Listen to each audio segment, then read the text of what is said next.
The well had been dry for 40 years, and Ray Caldwell had not given it much thought in most of them. He stood at the stone rim on a Thursday in June with a bank-issued inventory form pressed against a clipboard, trying to determine whether a dried-up well counted as a structure or an accessory. The distinction mattered because structures added assessed value and accessories did not, and Ray needed every inch of this farm valued as high as it reasonably could go. Not because he thought it would save him. He had been past saving for about 14 months. He needed the numbers to leave something for Lily when it was all settled. By the end of this story, I'm also going to share something special with those of you who stick around to the end, something that can help you in your personal life. But first, let's get back to. His daughter was 12 years old, and she was arriving tomorrow on the 9:15 from Tulsa, and she did not know yet that the farm was dying. That was the thing Ray kept circling back to. Lily had been spending summers at Caldwell Hollow since she was 4, back when the divorce was new and Janet was still generous with the schedule. She had learned to drive the old tractor on this land. She knew all 3 barn cats by name and could tell them apart from 30 feet. She had her own shelf in the back bedroom with her own books on it, a worn copy of Charlotte's Web and a field guide to Oklahoma birds, and a rotating stack of mystery novels Ray bought at the Harlow used bookstore every April, so they would be waiting when she arrived in June.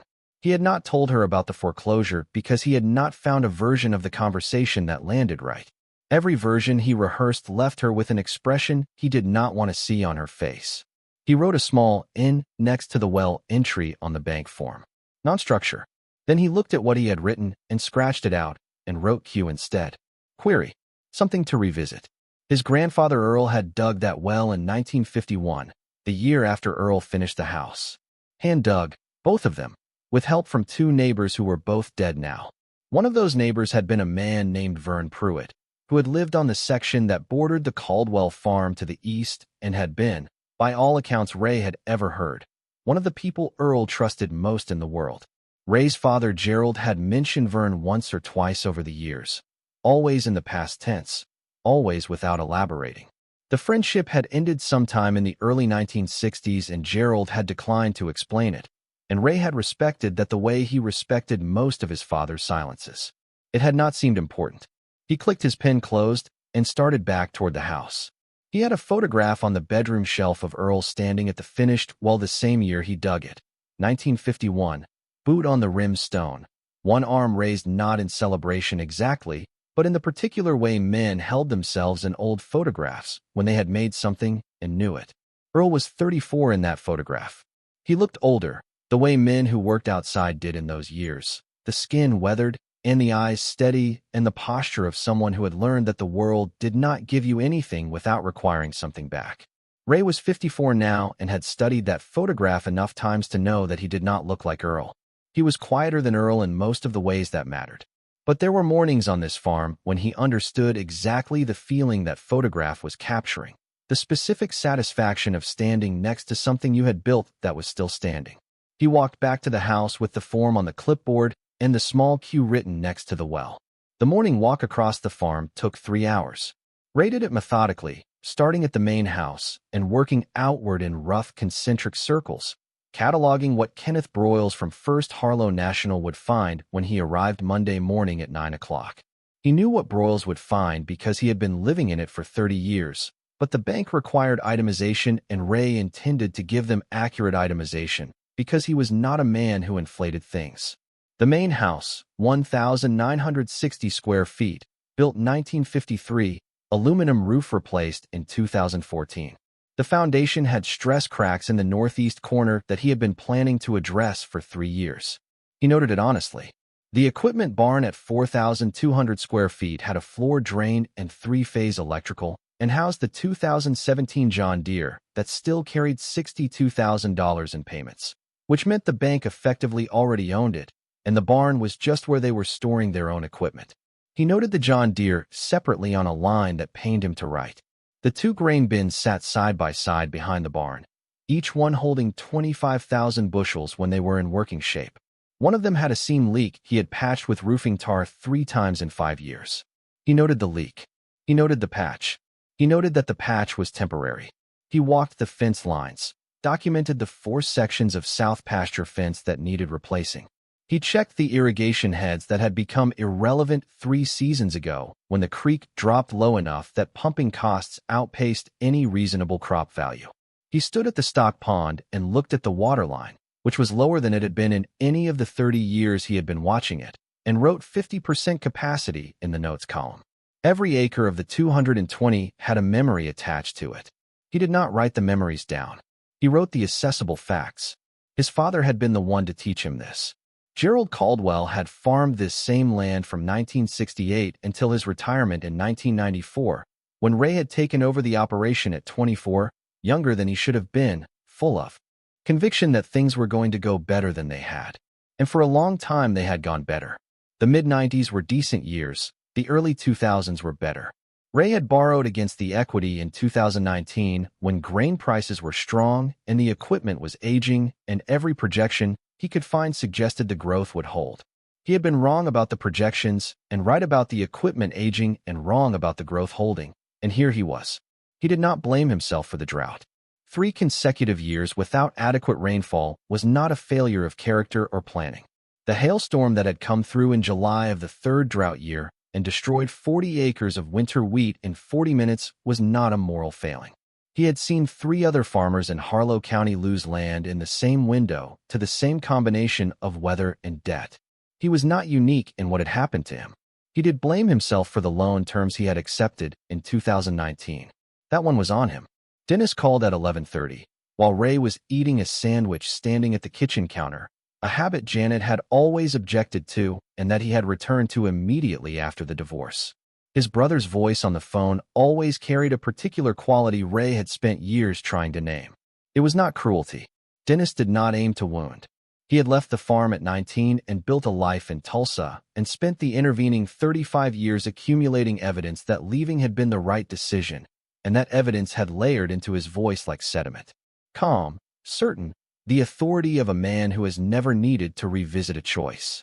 You do the walk yet? I'm working on it. Kenneth's going to undervalue the equipment. They always do with farm appraisals. You want me to send someone out there before Monday, someone independent?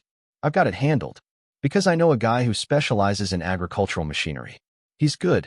He won't let them lowball the John Deere. Dennis, I've got it. The pause on the line had a specific texture. The pause of a man who believed he was being helpful and was choosing to interpret resistance as pride rather than competence. Look, I know what this farm meant to Dad. I know what it means to you. But Ray, it's land. It's property. You didn't cause the drought. You couldn't have controlled any of it.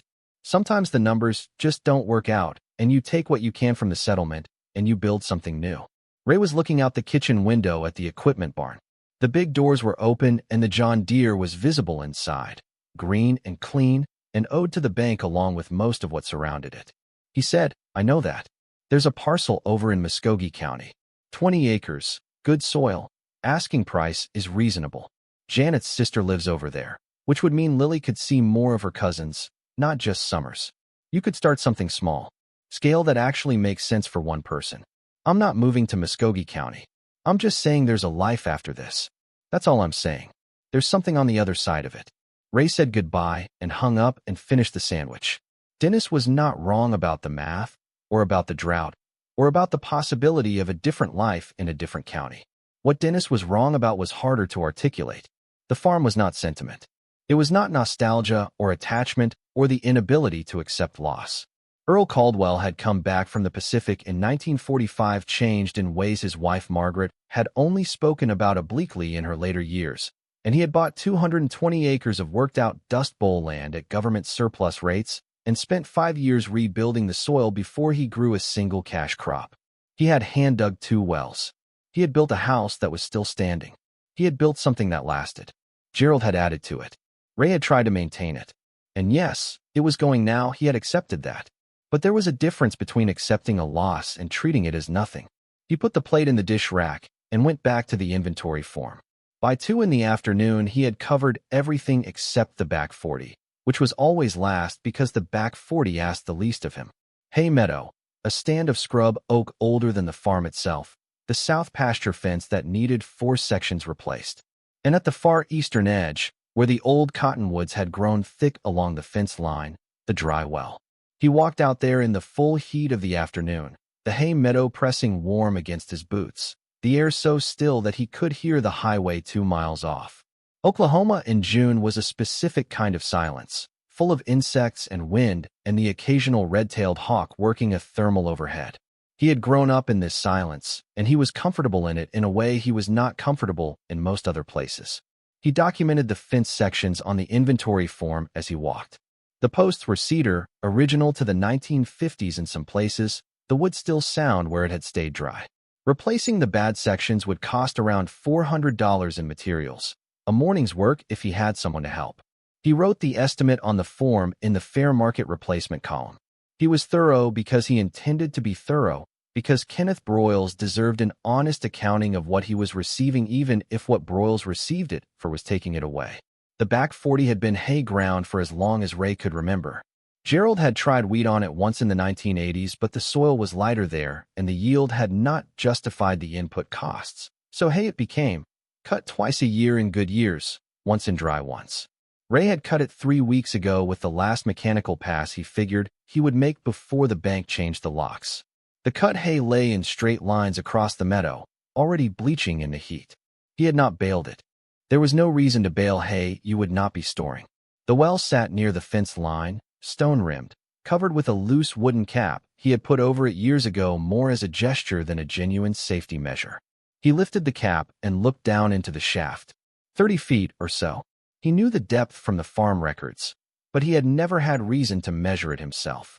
The stone lining was dry and showed the orange staining of iron in the rock, old watermarks from a water table that had been dropping since the 1960s.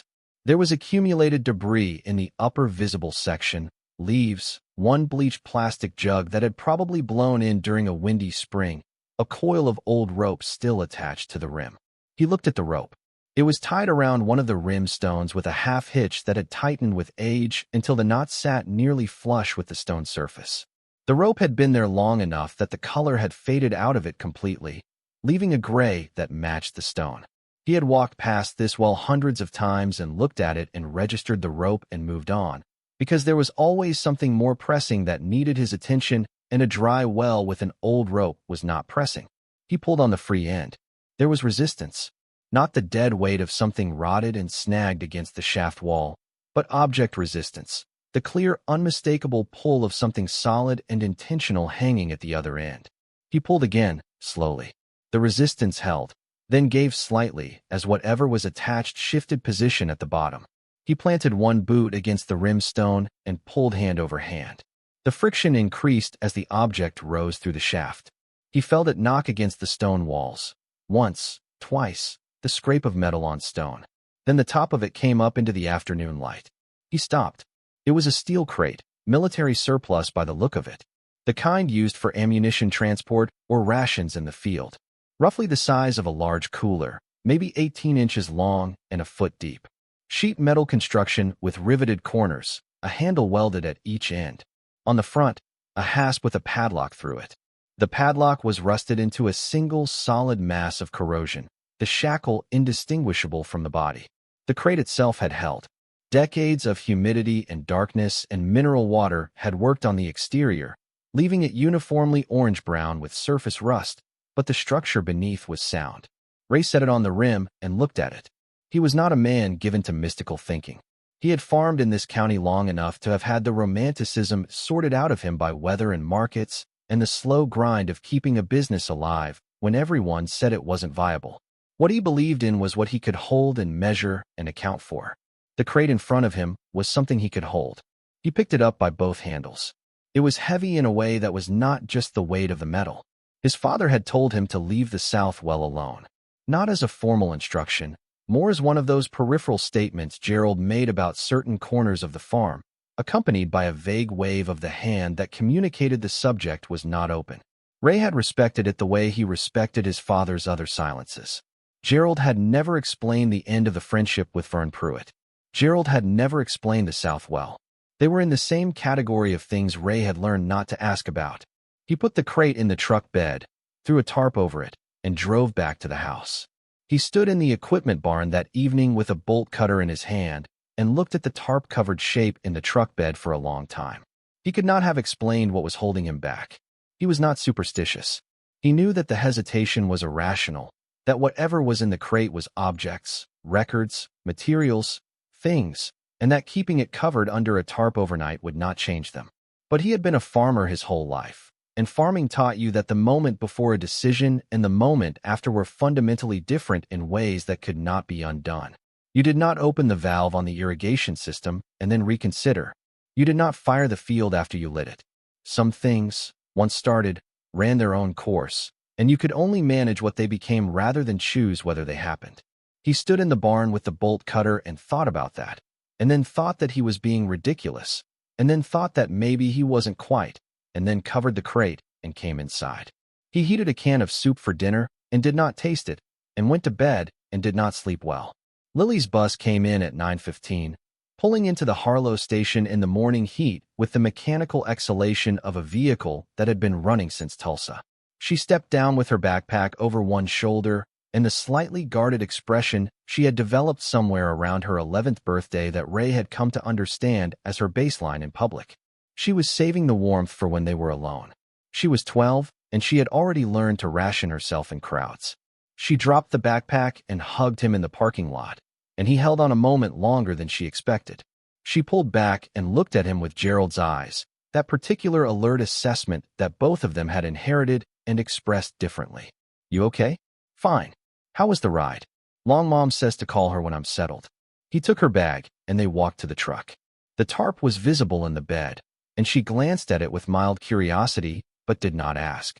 She climbed in, and they pulled out of the station lot and headed toward the farm on the county road that Ray had driven so many times it required no more thought than breathing. She gave him the annual update on the drive out, a compressed account of the school year delivered in. The tone of a correspondent filing from a distant posting. A teacher she had liked who had moved schools. A friend who had moved out of state. A science project on soil microbiome that had placed second at the district fair and should have placed first, but the judge had not understood what she was actually measuring. Ray listened and asked questions and looked at the fields rolling past and thought about the tarp in the truck bed. When they pulled into the farm, the cats came out from the barn to investigate, and Lily crouched down and greeted each one by name with a specificity that suggested she had been carrying their names in her head since August. She stood up and turned to look at the main house and the equipment barn and the grain bins in the morning light, doing the annual assessment she had done every summer since she was old enough to notice that things changed between visits. Something's different. Ray had intended to find a good moment. A quiet evening after dinner, the two of them on the porch with the sky doing what Oklahoma skies did in June, the conversation arriving naturally rather than being dropped from a height. He looked at his daughter and understood that there was no good moment for this, and that waiting for one was a way of deciding not to tell her. "Come inside," he said. "I need to tell you something." He told her at the kitchen table over coffee and orange juice. He laid it out in plain terms without softening the numbers. Because Lily had always been like him in this way, she absorbed the truth better than she absorbed careful versions of it. He described the drought years and what they had cost, the loan he had taken in 2019, the hailstorm, the accumulated weight of it all arriving at the Monday morning appointment with Kenneth Broyles. She listened without interrupting. Her orange juice sat untouched. When he finished, she was quiet for a moment, looking at the kitchen table. Then she said, "So Monday they come, and then there's a process. A few months, maybe through the fall, and then we lose it." "Yes." She looked out the window at the barn. He washed her face, looking for the expression he had been dreading and finding instead something more settled than he had expected. She turned back to him. "Did you try everything?" "I tried what was in front of me to try." She accepted that with a small nod. Then, carefully, what would fix it? If something could fix it, what would it need to be? He had been over this math so many times it had stopped feeling like a real number. He told her the figure, roughly $400,000, which was the debt and the back taxes and enough operating capital to make planting viable again. She said it back to him. $400,000. Roughly, give or take. She was quiet again for a moment. Then, okay. That was all. Just okay. He had expected more reaction, and the absence of it told him she was filing things away to process later, which was also something she had inherited from him. The habit of taking difficult information to some internal room and closing the door while the outside of her face stayed composed. After lunch, she went out to the barn with the cats, and Ray went to the truck. He stood at the tailgate for a moment in the noon heat. then pulled the tarp back and lifted the crate out. He carried it into the kitchen and set it on the table. Lily came in from the barn 20 minutes later, cats trailing behind her at a polite distance, and stopped when she saw it. "What is that?" "I found it yesterday. Southwell, back 40. It was hanging on a rope." She came closer. She looked at the rust and the riveted corners and the corroded padlock with the particular careful attention she gave to things that did not fit an obvious category. "It's old. Very old. What's in it?" "That's what I'm about to find out." She pulled out a chair and sat down across from him, and he appreciated without saying so that she did not ask to leave. She folded her hands on the table and waited. The bolt cutters were under the sink where he kept them. The padlock resisted the first cut, the corrosion having fused the metal into something more unified than its original structure. He repositioned the jaws and leaned into it, and the second time the shackle snapped with a sound that rang in the kitchen air for a moment after. The hasp swung loose. He set the bolt cutters down. He sat for a moment with both hands flat on the table. He was 54 years old. He had spent 30 of those years farming this land, and before that he had spent 24 watching his father farm it, and before that there were photographs of his grandfather working soil that Ray could still walk on. Whatever was in this crate had been down in that well since before Ray was born. His grandfather had put it there and tied the rope and not come back for it, and his father had known to leave the well alone and had said so once and never said more. He opened the crate. The interior was lined with waxed canvas folded over the contents with the careful overlapping tucks of someone who understood that moisture was the enemy of preservation. The wax had darkened and cracked at the fold lines, but had held. Ray lifted the canvas layer and set it aside. He looked at what was inside. There was a leather-bound notebook, roughly the size of a hardcover book, with a strap closure that had stiffened but not fused. Beside it, each wrapped separately in pieces of oilcloth and secured with rubber bands that had partly dissolved and partly fused with the cloth over the decades, were several bundles of flat documents. Papers with the dimensions and heft of legal records, contracts, deeds, official forms. Ray set one bundle aside without unwrapping it. At the bottom of the crate, beneath everything else, was a small canvas bag with a drawstring top. He picked it up. It was heavy for its size, dense and solid in his palm, heavier than fabric had any reason to be. He pulled the drawstring open. Lily made a sound beside him, a small controlled sound that she cut off almost before it started. Coins. Gold coins, American eagles by the design on the face, maybe 40 of them, maybe more. They sat against each other with the particular muted weight of dense metal, each one roughly the size of a $50. The color was specific and warm in the kitchen light. Not the bright yellow of imitation, but the deeper, slightly reddish gold of the genuine thing. He picked one up and held it near the window. Lily's voice came out quiet. "Dad, is that real?" "I think so." She got up and came around the table and stood beside him, looking at the bag of coins and the wrapped documents and the notebook. He set the coin back and picked up the notebook. The strap closure was stiff but workable. He opened it to the first page. The handwriting was his grandfather's. He recognized it from the farm ledger Gerald had kept on the office shelf, which Ray had inherited along with the farm and had never thrown away because throwing it away had not seemed like something you did with a man's handwriting. Earl's script had a slight leftward lean and a precision that came from learning to write in an era when writing was taught as a serious skill. The date at the top of the page was June 12, 1977, 6 weeks before Earl Caldwell died of stomach cancer at the age of 61. Ray sat down. He could hear the barn cats moving outside in the gravel. He could hear the refrigerator cycling. He could hear Lily's breathing beside him, steady and careful, the way she breathed when she was paying close attention to something. He read, "If you are reading this," Earl had written, "then I am gone and you found the well. I am writing this for Robert, because Robert is the one who knows to look. But if some other Caldwell found it, that is all right too. What I am writing down here is the truth of what happened between me and Vern Pruitt, and I need whoever reads it to understand the whole of it before they do anything, because the whole of it matters. This goes back to 1953, and it is not a short story." Ray looked up from the page. Lily was watching him. She said, "Robert was your father's name." "Gerald Robert Caldwell. He went by Gerald." He picked up the notebook again and read. Earl's entries were written for someone who already carried the background, who would need the connective tissue filled in, but not the foundation explained. He wrote with the compressed specificity of a man who had lived with these events for 20 years and had memorized every detail. In 1953, Earl and Vern Pruitt had entered a partnership to work a section of mineral rights that had become available when the previous holder died, without clear heirs. It was not a large claim. A modest deposit, silver-bearing or in an exposed formation on the north side of a ridge that both men knew. Promising enough to justify the filing fees and the labor. Vern had handled the paperwork because Vern had a head for figures and Earl trusted him.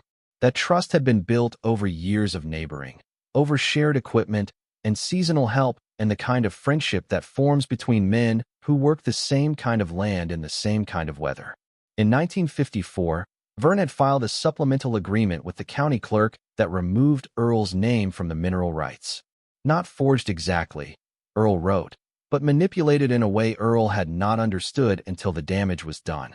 The language had been technical. The notarization had been arranged through Vern's cousin in the county clerk's office, and by the time Earl realized what had happened, the section had already been sold to a petroleum company out of Tulsa for a sum that Earl estimated at somewhere between $60,000 and $80,000 in 1954 money. Half of that should have been his. Vern had received all of it. Earl had confronted him. Vern had shown him documents that appeared legal, appeared witnessed, appeared to transfer Earl's interest voluntarily. Earl did not have the legal knowledge to dispute the documents and did not have the money to hire a lawyer who might have. He had a wife, 2 young sons, and a farm he was still building from near bare ground. He had taken the loss and said nothing to Margaret and built the farm another way. And the friendship had ended and Vern Pruitt had used his share of the mineral payout to expand his operation and eventually, through his son, to purchase the grain elevator at the edge of town. Earl had written about the confrontation in 2 full pages that Ray read carefully. He described Vern's expression when Earl had laid out what he knew, not guilt exactly, more the careful watchfulness of a man who had prepared for this conversation. Vern had been ready. He had known Earl would figure it out eventually, and he had made his legal arrangements before that happened.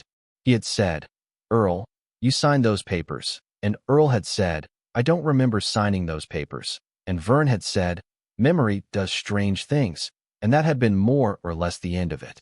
20 years of friendship concluded in about 10 minutes in a county attorney's office with no one else present.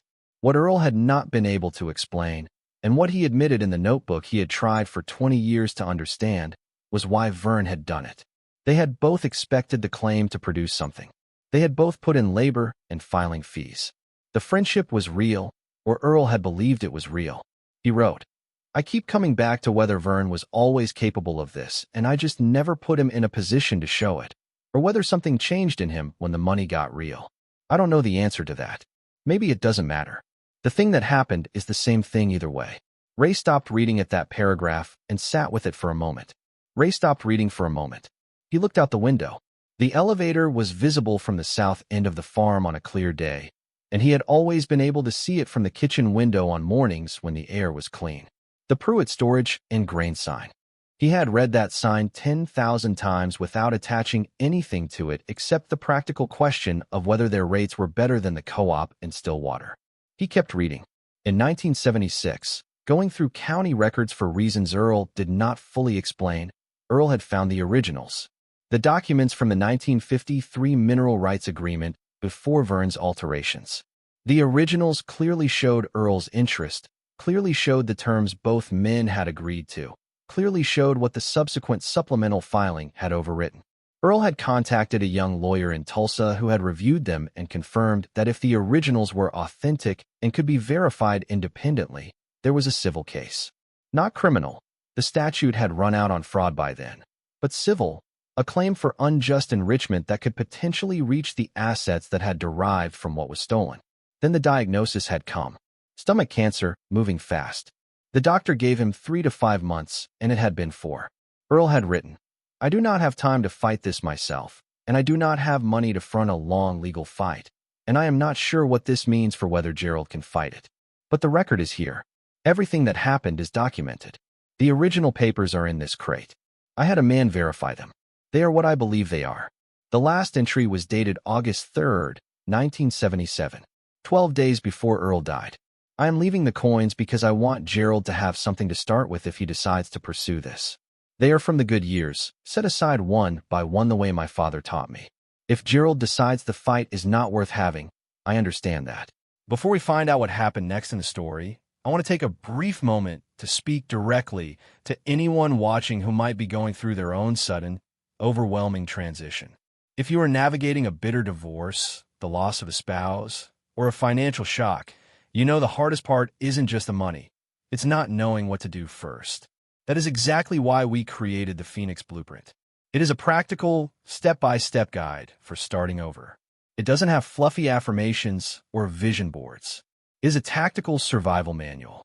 It gives you the exact checklist for the first 48 hours, including the one rule you must follow. Do not make any decision you cannot reverse.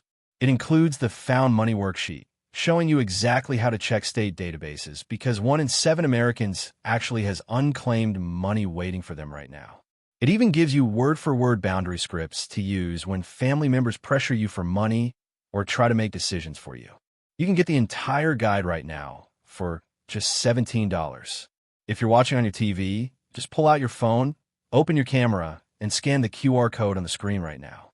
If you're on a computer or phone, click the top link in the description. You don't have to figure this out alone. Now, let's get back to the story.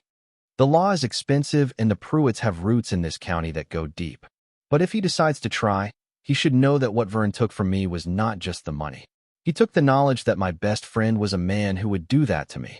And that part is not something coins can replace. Ray set the notebook on the table. Gerald had never read this. Gerald had farmed this land for 30 years and sold parcels when he had to and died in his own bed in 1998 knowing that his father's friendship with Vern Pruitt had ended badly and not knowing why. He had told Ray to leave the South well alone and had not explained why and had taken the explanation with him. Lily was very still beside him. She had been reading over his shoulder for the last several minutes, and she was processing in the way she processed, quietly, internally, with the occasional slow blink that meant something had landed hard. She said, "He never got to read it." "No, he hid it for your dad, and your dad never found it." Ray looked at the notebook on the table, at Earl's careful script on the open page. 47 years. The rope had held for 47 years waiting for someone to come back to the well. He said no, he never found it. She picked up one of the gold coins and held it carefully with both hands. She turned it in the light. She did not say anything for a moment. When she spoke, her voice was very even.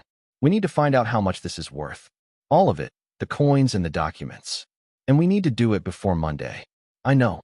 Who do you call for something like this?" He had been thinking about this since he sat down with the notebook. The lawyer who had handled the foreclosure proceedings worked for the bank's referral network. Not right for this. Dennis would bring his Tulsa certainty and his 35 years of being right. Not right for this either. He thought about Carol Meacham, who had been a property attorney in Harlow County for 40 years before she retired 3 years ago. She had handled both of his parents' estates. She knew every acre of this farm by legal description. She was the only attorney in Ray's experience who had made Dennis sit quietly in a chair for an extended period, which he had always taken as a mark of her quality. He reached for his phone. Lily set the coin back in the bag with the others. She rewrapped the canvas over the crate's contents with a care that he had not asked for and she had not announced. She said, "Warren Pruitt came to you 4 months ago, before the foreclosure was public." Ray looked at her. She said, "Only your brother and the bank knew before it was public. And Warren came anyway." He had not said this to her. She had worked it out from what he had told her and from what she had read in the notebook. He said yes. She was quiet for a moment. Then, "He knows there's something here. That's why he wants the land." Ray did not answer because the answer was obvious and she knew it, and saying it aloud would not change anything about what needed to happen next. What needed to happen next was a phone call to Carol Meacham and then a drive into town and then whatever came after that, which he could not yet see clearly but could feel the shape of. Carol answered on the third ring. Ray Caldwell. Her voice carried the particular dry recognition of someone who had expected to hear from him and had been giving him time to arrive at the call himself. "I figured you would reach me before the bank finished their process." "Mrs. Meacham," he said, "I need to talk to you about something that has nothing to do with the bank. Something I found on the back 40. Brief silence. Then, with the quality of a woman who had practiced law for 4 decades and could recognize the weight of a sentence. "How soon can you get here?" He looked at Lily, who was already putting the notebook back in the crate, the oilcloth-wrapped documents beside it, the bag of coins at the bottom. "An hour," he said. "Bring everything." Carol Meacham's office occupied the front of her house on the east side of town, a low building set back from the street behind a line of cedar trees that had been growing there since before the building existed. She had closed the practice 3 years ago, but had kept the office because she had nowhere else to put 40 years of files, and because she liked having a professional room where conversations could happen with the right kind of gravity. She was on the front step when they pulled up, compact and white-haired, wearing reading glasses pushed up to her forehead. She looked at Ray, looked at the crate he was carrying, looked at Lily, and held the door open without saying anything. Inside, she directed them to the conference table, a wide oak surface with a history of Harlow County disputes embedded in its grain. Ray set the crate on it and opened the lid. Carol sat across from him, put her glasses on, and began examining the contents without touching them. She was quiet for a long time. She put on the thin cotton work gloves she produced from a desk drawer and picked up the notebook. She read in silence. The cedar trees made a sound in the slight wind outside. 20 minutes passed. Carol closed the notebook. She took off her glasses and held them in her hand and looked at Ray with an expression that was not surprise and was not alarm, but was something adjacent to both of them. Where exactly was the well? Back 40. East fence line, near the old cottonwood stand. He lowered it on a rope and tied the rope to the rim stone. "You've never gone down into it. Dad told me to leave it alone. I left it alone." She nodded once. Then she looked at the documents wrapped in their oilcloth. She said, "If the originals are what Earl believed they were, you have the basis for a civil claim against the family that benefited from the original fraud." She put her glasses back on and picked up one of the documents carefully. "The current primary holder of those assets is the Pruitt family business. Warren Pruitt." Ray said, "I know." She set the document down and looked at him steadily. Warren's grandfather Vern used the mineral payout to expand the farm operation in 1955 and 1956. By 1960, the family had 1,200 acres where they had had 400 before. In 1971, Vern's son David used the accumulated capital to purchase Harlow Grain, which became Pruitt Storage and Grain. That elevator has been the dominant buyer in this county for 50 years. The pricing advantage it gives their operation is worth more than the original mineral sale by several multiples, compounded across 3 generations. The unjust enrichment argument, if the documents verify, is not about $60,000 from 1954. It is about everything that grew from it.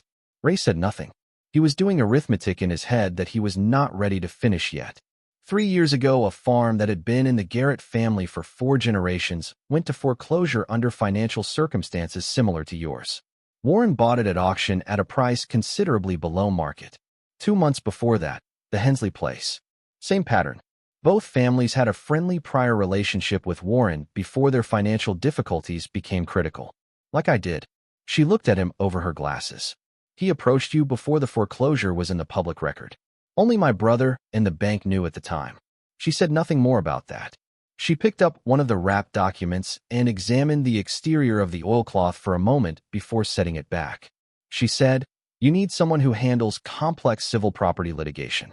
I retired from active practice, and I won't pretend otherwise. But I know someone in Tulsa who does this work well and who owes me a conversation." Ray said, "I have until Monday morning." Carol looked at him steadily. "I know. That is one problem. The civil claim, if these documents verify, is a longer fight. Years, potentially. What you need between now and Monday is a different strategy. A reason to pause the proceedings while the claim is evaluated." She tapped the notebook. "And I believe this is that reason." She stood and went to the desk and came back with a small cloth pouch from a side drawer. She put on the clean cotton gloves again and gestured at the canvas bag of coins. "May I?" He pulled the drawstring open and spread the bag flat on the table.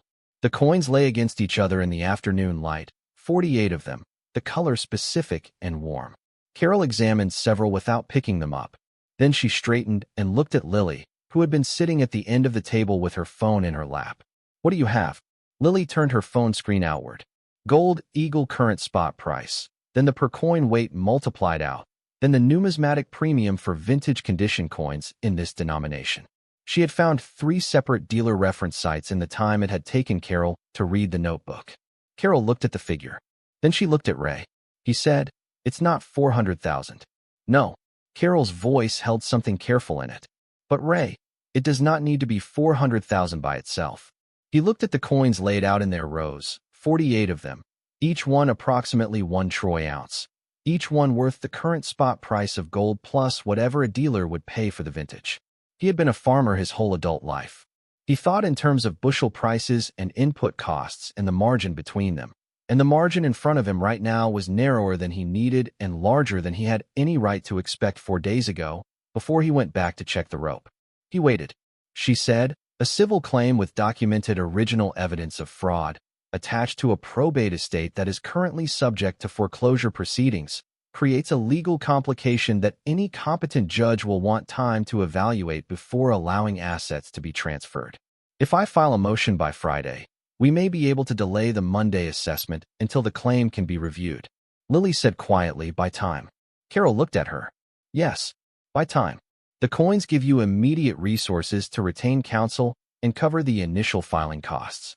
The documents, if they verify, give you a claim that is worth fighting.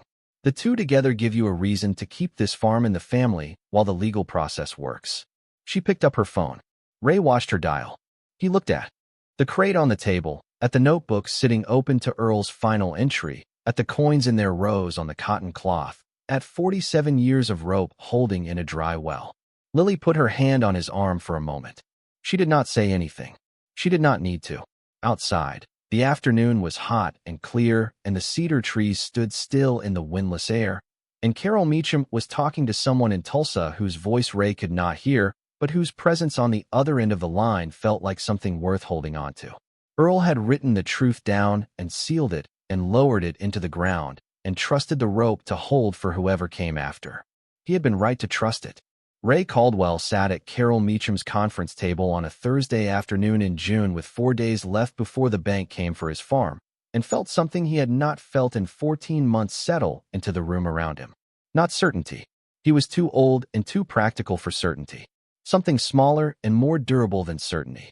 The sense that there was a path forward that had not been visible before he went back to the well, and that what happened next depended on whether he was willing to walk it.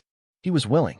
The farm was quiet behind him as they drove back to town, the fields holding the last of the afternoon light, the equipment barn visible from the highway turnoff for another half-mile before the trees took it. Ray did not look back at it. He had looked at it enough. He looked at the road ahead and at Carol's office waiting at the end of it, and at Lily sitting beside him with the crate between them, 12 years old, already thinking 3 moves ahead. His grandfather had lowered that crate into the ground on a summer afternoon in 1977, for weeks before the diagnosis arrived and 12 before it killed him, believing that someone in his family would come back for it when they needed it. He had tied the knot tight. He had trusted the rope. Ray pressed the accelerator down. He was going to find out if his grandfather had been right to trust. The woman Carol Meacham called in Tulsa was named Sandra Ake, and she had been doing civil property litigation for 22 years, the last 14 of them focused almost entirely on mineral rights disputes. Carol got her on the third ring, explained the situation in the compressed, factual language of one lawyer speaking to another, and then put the phone on speaker so Ray could hear. Sandra's voice was unhurried and specific. She asked 3 questions in sequence. What was the date of the original agreement?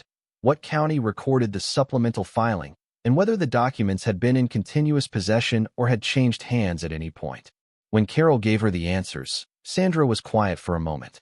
Then she said, I want to see the originals before I say anything definitive. But what you're describing, a supplemental filing through the county clerk that overrode an existing interest without the original partner's genuine consent, that's textbook constructive fraud. The question isn't whether a case exists. The question is how strong it is and what assets it can reach. Ray said, how soon can you come? He heard her doing something at a desk. Saturday would be the earliest I could arrange travel. If you need Friday, I can do it, but I'd be driving. Friday, Ray said. Then I'll leave at 6 in the morning. I'll bring Marcus Webb, who does document forensics. He can verify the originals on site and give you an admissible opinion on provenance and age. That matters if this goes to court. He looked at Carol, who gave a small nod that meant this was the right answer. One other thing, Sandra said. Keep those documents somewhere that is not obvious. Not your truck. Not an unlocked cabinet. If the people who benefited from the original fraud have any awareness that you've been digging around in family history, they will want those originals gone. Paper can disappear. Get them somewhere with a lock. Carol said she would keep them in her office safe overnight. After Carol hung up, she stayed at the table and looked at Ray with the even expression she used when she had more to say and was choosing the order of it. She said, "Warren Pruitt sits on the board of First Harlow National." Ray looked at her. "He has for 11 years. He's not an officer. He doesn't make day-to-day lending decisions. But he is a board member, and board members receive regular reports on the loan portfolio, including which accounts are in default or approaching foreclosure." Ray sat with that for a moment. Warren had known about the financial situation before it was public because the bank had told him. Not personally, not as a favor, just as a routine matter of board disclosure. And he had come to Ray 4 months ago with his quiet private offer, all friendly concern and good neighbor consideration. He had been watching the farm the whole time. Carol said, "I'm not suggesting criminal conspiracy. He may have come to you in good faith, believing he was offering a solution. But the fact that he has been positioned to know about your financial difficulty from the beginning, and that he wants this land specifically, is something Sandra will want to understand." Ray drove back to the farm in the late afternoon with Lily quiet beside him and the crate on the seat between them, documents back in their oilcloth, coins back in their bag, notebook on top. The fields along the county road held the flat gold light of late June. A thunderhead was building on the western horizon, distant and deliberate, the kind that took all afternoon to get where it was going. Lily said, "The grain elevator." He looked at her. She was watching the road. She said, "If your grandfather's share of the mineral rights payout was supposed to be half, and Vern Pruitt used the whole thing to build his operation, then part of what the Pruitts built their business on was money that belonged to your family. The elevator, too." That's what Carol was saying, yes. Every time your family hauled grain to their elevator, you were paying fees to a business that exists partly because of what they took from your grandfather. He hadn't framed it that way. He said, "That's about right." She looked out the window at the passing fields. She didn't say anything more for a few miles, and he let her be quiet. He called Dennis from the kitchen after Lily had gone to the barn to check on the cats. He kept it brief. He had found something in the south well that he needed evaluated before the weekend was out, and he had a lawyer coming Friday morning. Dennis was quiet for a moment in the way he got quiet when something didn't fit his expectations. What kind of something? Documents. Some items belonging to Granddad Earl. Valuable? Ray said, "I don't know yet. That's what Friday is for." Dennis said he knew a document appraiser in Tulsa if Ray needed a second opinion, and Ray said he had it covered, and Dennis said, "Okay, keep me posted." The call took 4 minutes. He did not know, standing in the kitchen, that Dennis would mention the call that same evening to his wife's brother, who had done 3 years of grain business with Pruitt Storage before switching to the co-op, and who mentioned it in passing to Warren Pruitt's operations manager at a Friday morning coffee he attended every week without thinking much of it. By the time the coffee ended, Warren knew that Ray Caldwell had found something in his grandfather's well and had a lawyer coming to look at it. That was tomorrow. That was a problem Ray could not have anticipated and would only understand later, when the events of Friday afternoon arranged themselves into a sequence that made the connection obvious. Thursday evening, after a quiet dinner that neither of them felt much like eating, Ray spread the remaining documents from the oilcloth bundle across the kitchen table. He had not gone through all of them at Carol's office. There had not been time. He had seen enough to understand the general picture and had let Carol and Sandra handle the initial review. Now he wanted to know what else was there. Lily sat across from him with her phone charging on the counter and her field guide to Oklahoma birds beside her, which she had not opened, using it instead as a surface to rest her hands on. The bundle contained 6 separate items. He unwrapped each one carefully.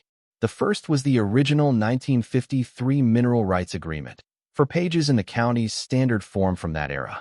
Earl Caldwell's signature was on the bottom of page 4, next to Vern Pruitt's, and beside both signatures was the county clerk's stamp dated August 14, 1953.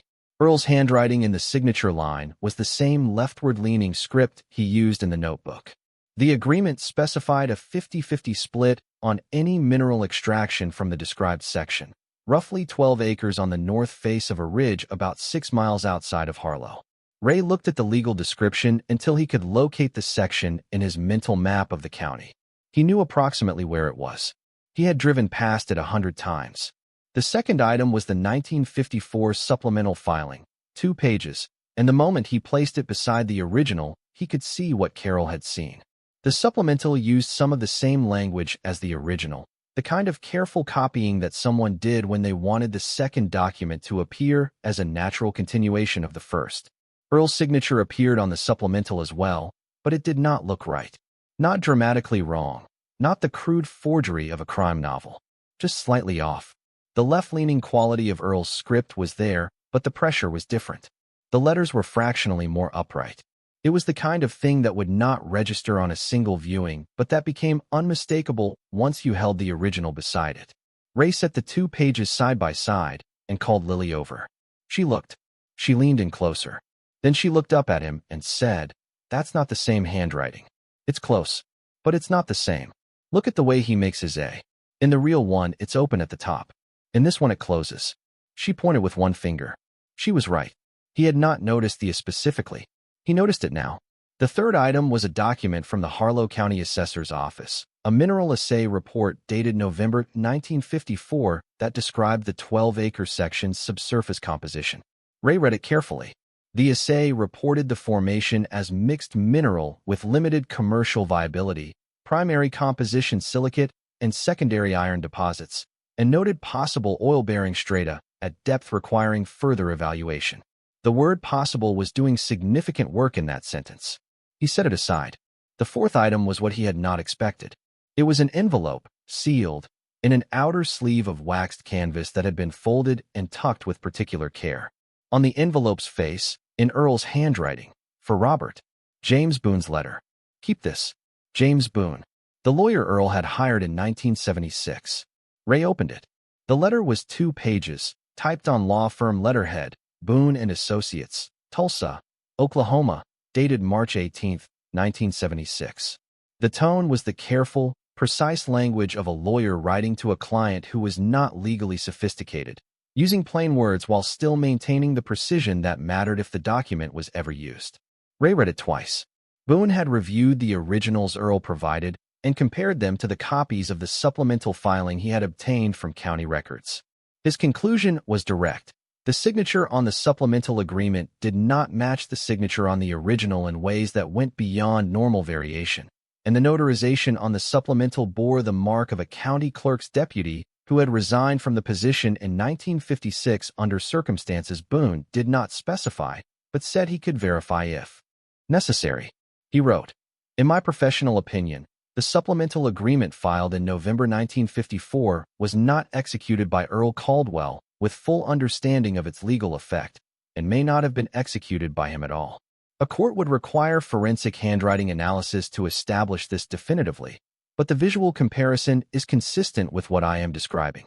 He went on, "The mineral rights section in question was sold to Southwestern Petroleum LLC in January 1955 for $68,000. Mr. Pruitt received the entirety of this sum. Mr. Caldwell's rightful share, under the original 1953 agreement, would have been $34,000. In 1976 purchasing power, that represents approximately $210,000 in real terms. However, the civil claim would not be calculated on the original theft alone. The unjust enrichment doctrine allows for recovery of the benefit the defrauding party received across the entire period of enrichment, which in this case has been running for more than 20 years and counting. A successful civil claim would be substantially larger than the original sum." The letter ended with a paragraph that Ray read twice. "Mr. Caldwell, I want to be direct with you about the practical reality. This is a strong case on the merits. The documents support it, and the law supports it. The difficulty is not legal, but economic. Pursuing this claim to judgment against a family with the Pruitt's resources and community standing will require sustained effort over a period of years and funds that I estimate at a minimum of $15,000 to $20,000 to litigate through a trial verdict. I am willing to take this case. I am also obligated to tell you that I cannot take it on contingency given the complexity, and that you should make this decision with full awareness of what it will require." Beneath the letter, in Earl's handwriting, a single line. "Gerald, I didn't have the money or the time. Maybe you will. The land is gone, but what they owe us isn't." Ray set the letter on the table. He had read a lot of his grandfather's handwriting in the past 24 hours. He had read pages of it in the notebook, careful and specific, building a record that Earl had known he might not live to use. He had read the final entries, the ones written in August when Earl had 4 weeks left and could still hold a pen steady. He thought he had understood what it meant. He had not understood it as well as he did now. Sitting in the kitchen that had been built the same year Earl dug the well, reading the single line his grandfather had written to a son who had never seen it. Lily reached across the table and put the letter back in its envelope with the same care she had been using with everything since she first saw the crate. She did not say anything. After a few minutes, she picked up her phone and searched for the 12-acre section's location based on the legal description Ray read her from the original agreement. She found it on the county parcel map. She zoomed in on the satellite view.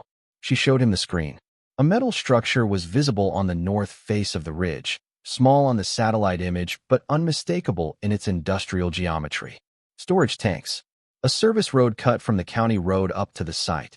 The kind of infrastructure that meant ongoing extraction, not a played-out formation from the 1950s. She pulled up the Oklahoma Corporation Commission database on her phone with the focus of someone who had spent the last year doing well-woman science project research and knew how to navigate regulatory databases. She searched the section coordinates. The formation had been producing oil continuously since 1972. The current operator was a mid-sized Oklahoma petroleum company that had held the rights since 1991. Annual production over the past decade averaged around 4,000 barrels per year. Modest by industry standards, consistent and steady. Lily did the arithmetic on her phone, then looked up. She said, if your grandfather had kept his half of those rights and they'd been producing at that rate for 30 years, the royalty payments alone would have been significant. Not millions, but more than enough to change how things went for your family. Ray looked at the satellite image. The formation that Earl had helped file on in 1953, that Vern Pruitt had stolen in 1954, was still producing 60 years later. A quiet mechanical fact. The formation did not know anything about the human history attached to it. It just kept giving what it had. He said, go to bed. Sandra gets here at 10. Lily put her phone down. She looked at the documents laid out on the table. Then she looked at him. She said, Great-Granddad Earl wrote that letter so your dad would fight this. Your dad never read it. You were the one who went back to the well. Ray said, yeah. She said, that means you were supposed to be the one. He didn't have an answer to that. He was not the kind of man who believed things happened for reasons, but he was aware that some statement needed to be made about the weight of what she had just said, and he couldn't find the words. So he said good night and she went to bed, and he sat at the kitchen table for another hour in the quiet kitchen and looked at James Boone's letter and thought about his father. Gerald had farmed this land for 30 years without knowing that his father had left him something in the well. He had faced his own hard years, had sold parcels when he had to, had managed the way careful people managed when the margins were tight. If he had read this letter in 1977 or 1985 or any year in between, the accounting might have looked different. The parcels might not have been sold. The farm might have come to Ray whole instead of diminished. He folded Boone's letter back into the envelope and put it with the other documents and turned off the kitchen light. Sandra Ake arrived at 10 Friday morning in a silver pickup that was cleaner than his own truck by several orders of magnitude. She was in her mid-50s, compact and direct, wearing a canvas shirt and carrying a briefcase that suggested she had packed for the possibility of staying through the weekend. With her was a man she introduced as Marcus Webb, younger, quieter, with the careful hands of someone who handled old documents professionally and had learned not to reach for things before asking. Ray made coffee. Lily sat at the table and watched with the focused attention of someone who intended to follow everything and had decided not to pretend otherwise. Sandra read Carol's notes while Marcus put on his gloves and opened the oilcloth bundle with the measured efficiency of someone who had done this many times in different contexts. He did not say much while he worked. He photographed each document with a camera he had brought, examined the paper's edge under a handheld magnifying glass, checked the notarial stamps against a reference book he had packed, and made notes in a small notebook he kept beside his right hand. Sandra put Carol's notes down and looked at Ray. She said, "Tell me about the relationship between your grandfather and Vern Pruitt." He told her what he knew from the notebook. The friendship, the partnership, the trust. The confrontation after 1954. The way his father had maintained silence about all of it. Sandra listened without interrupting. When he finished, she said, and you have no reason to believe your grandfather ever reached any kind of settlement or voluntary agreement with Vern Pruitt. No. He wrote that he confronted him, and Vern showed him documents that claimed he had agreed to the transfer. Earl said he never signed them voluntarily. She looked at Marcus.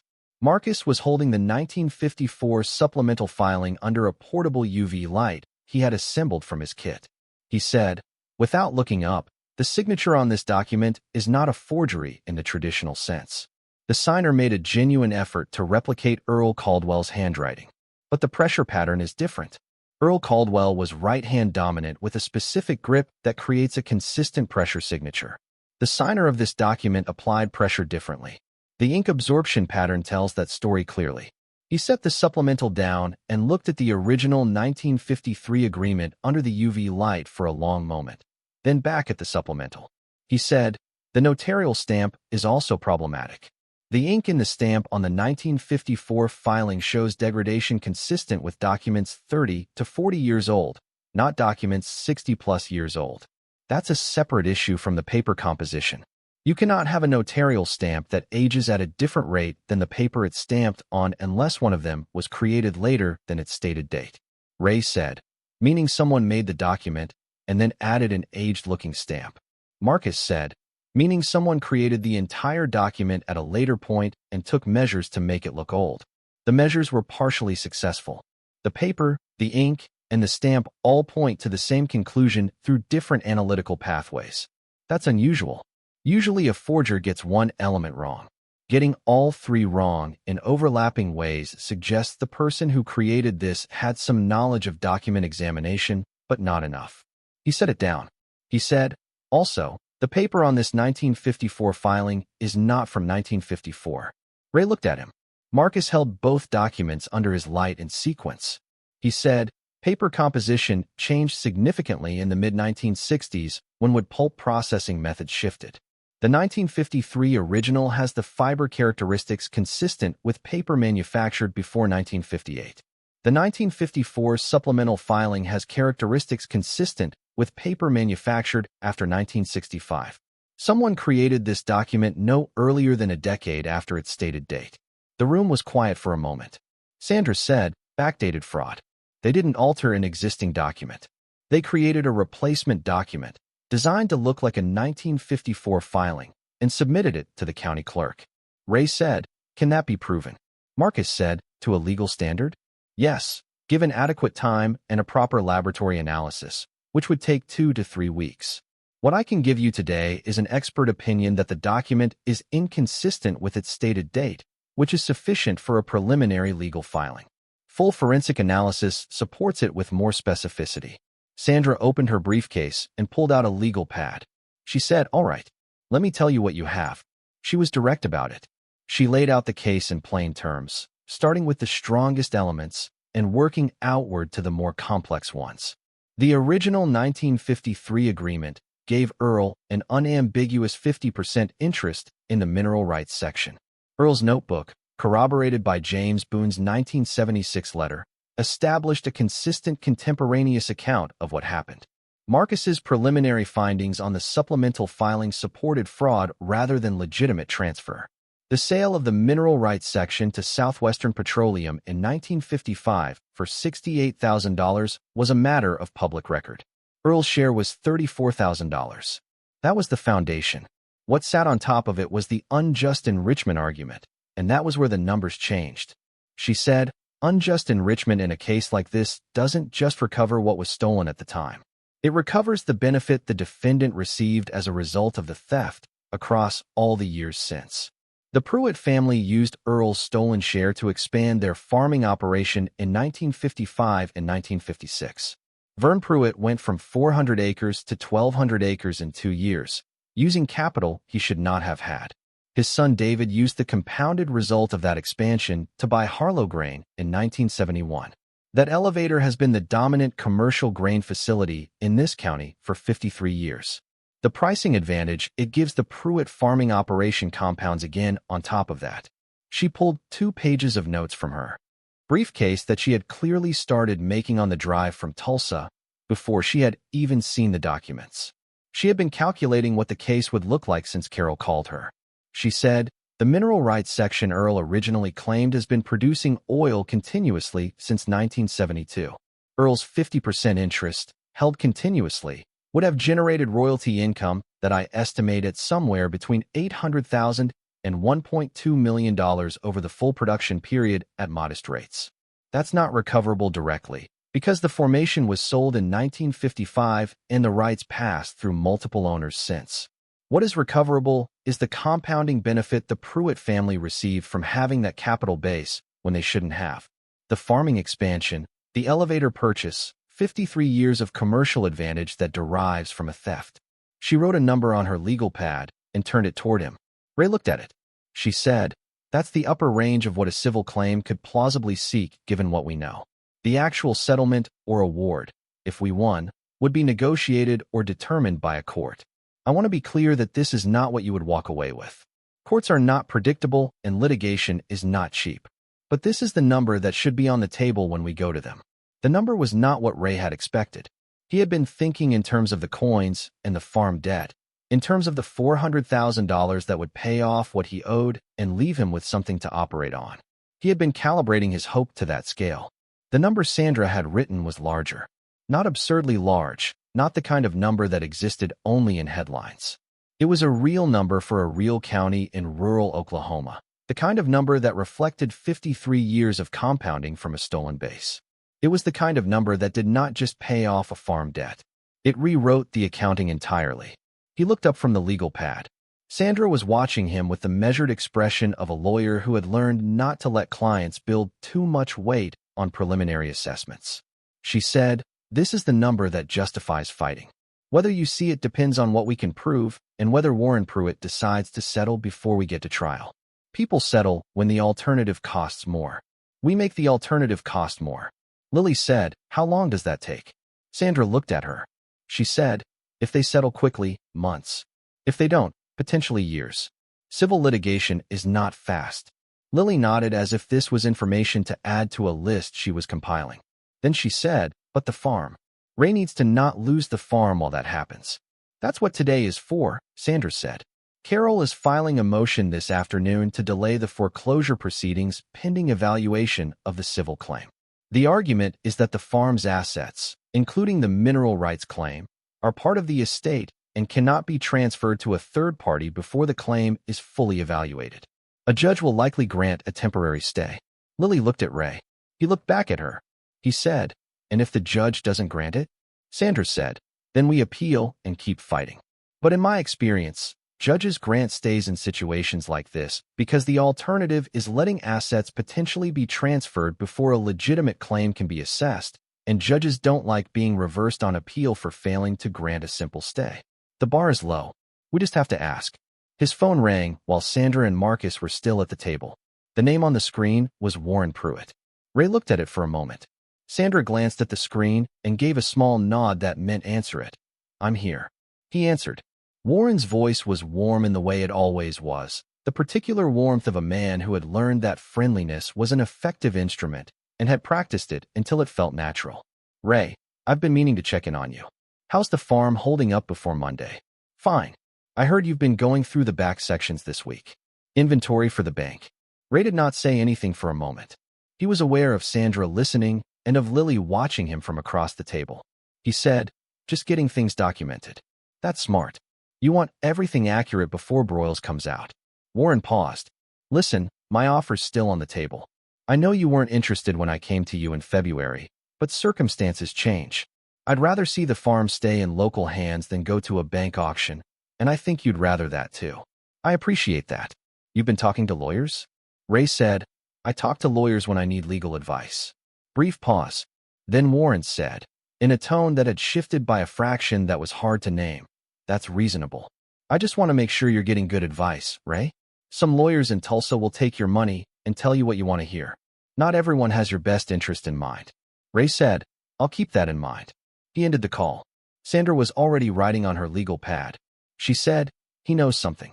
Not specifically what you found, but he knows you've been doing more than a routine inventory." "Who did you tell?" "My brother. Last night." She wrote Dennis's name without asking how to spell it. Ray said, "He wouldn't have called Warren deliberately." She said, "It doesn't take deliberate. It takes a mention to one wrong person. She capped her pen. He's going to come here today. She said it with the flat certainty of someone who had watched this pattern enough times to recognize its trajectory. Ray said when. She said, this afternoon, probably. Before we can file. He'll want to see what you have, or he'll want to make an impression before the motion lands. Either way, he'll come himself.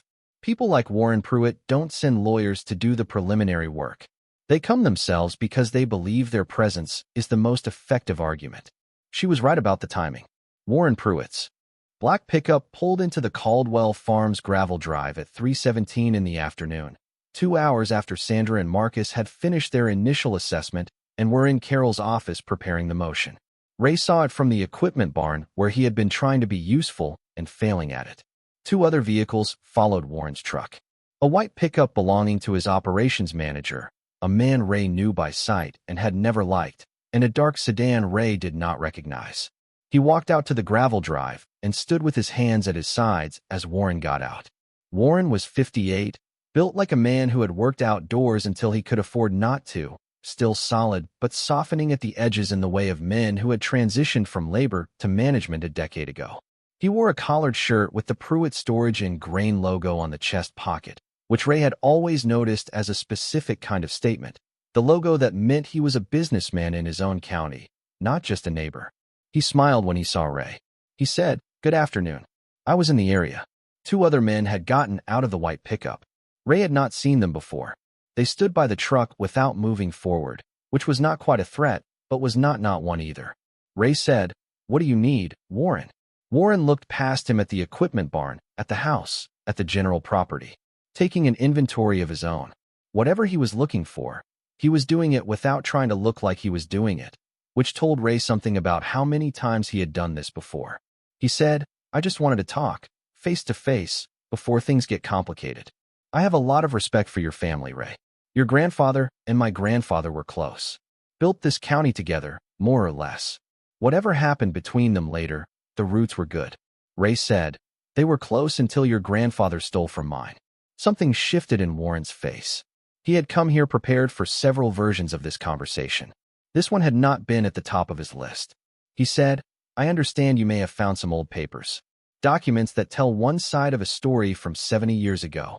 I want you to understand that my grandfather kept his own records and his lawyers have reviewed the family history, and the picture is more complicated than whatever someone wrote down in a notebook." Ray said, "More complicated in what way?" Warren said, "In the way that things from 1954 are always complicated when you're looking at them with 70 years of distance and one party's documents. Earl Caldwell was a good man, but good men misremember things. Partnerships go sideways for reasons that don't fit neatly on paper. That's all I'm saying." Ray said, "Your grandfather filed a backdated document with a forged signature. That's what those papers show." Warren looked at him. The friendliness was gone now, fully and finally. The friendliness on Warren's face held for a second and then changed. Not into anger, into something more precise. The expression of a man recalibrating. He said, "I don't know what you found in that well.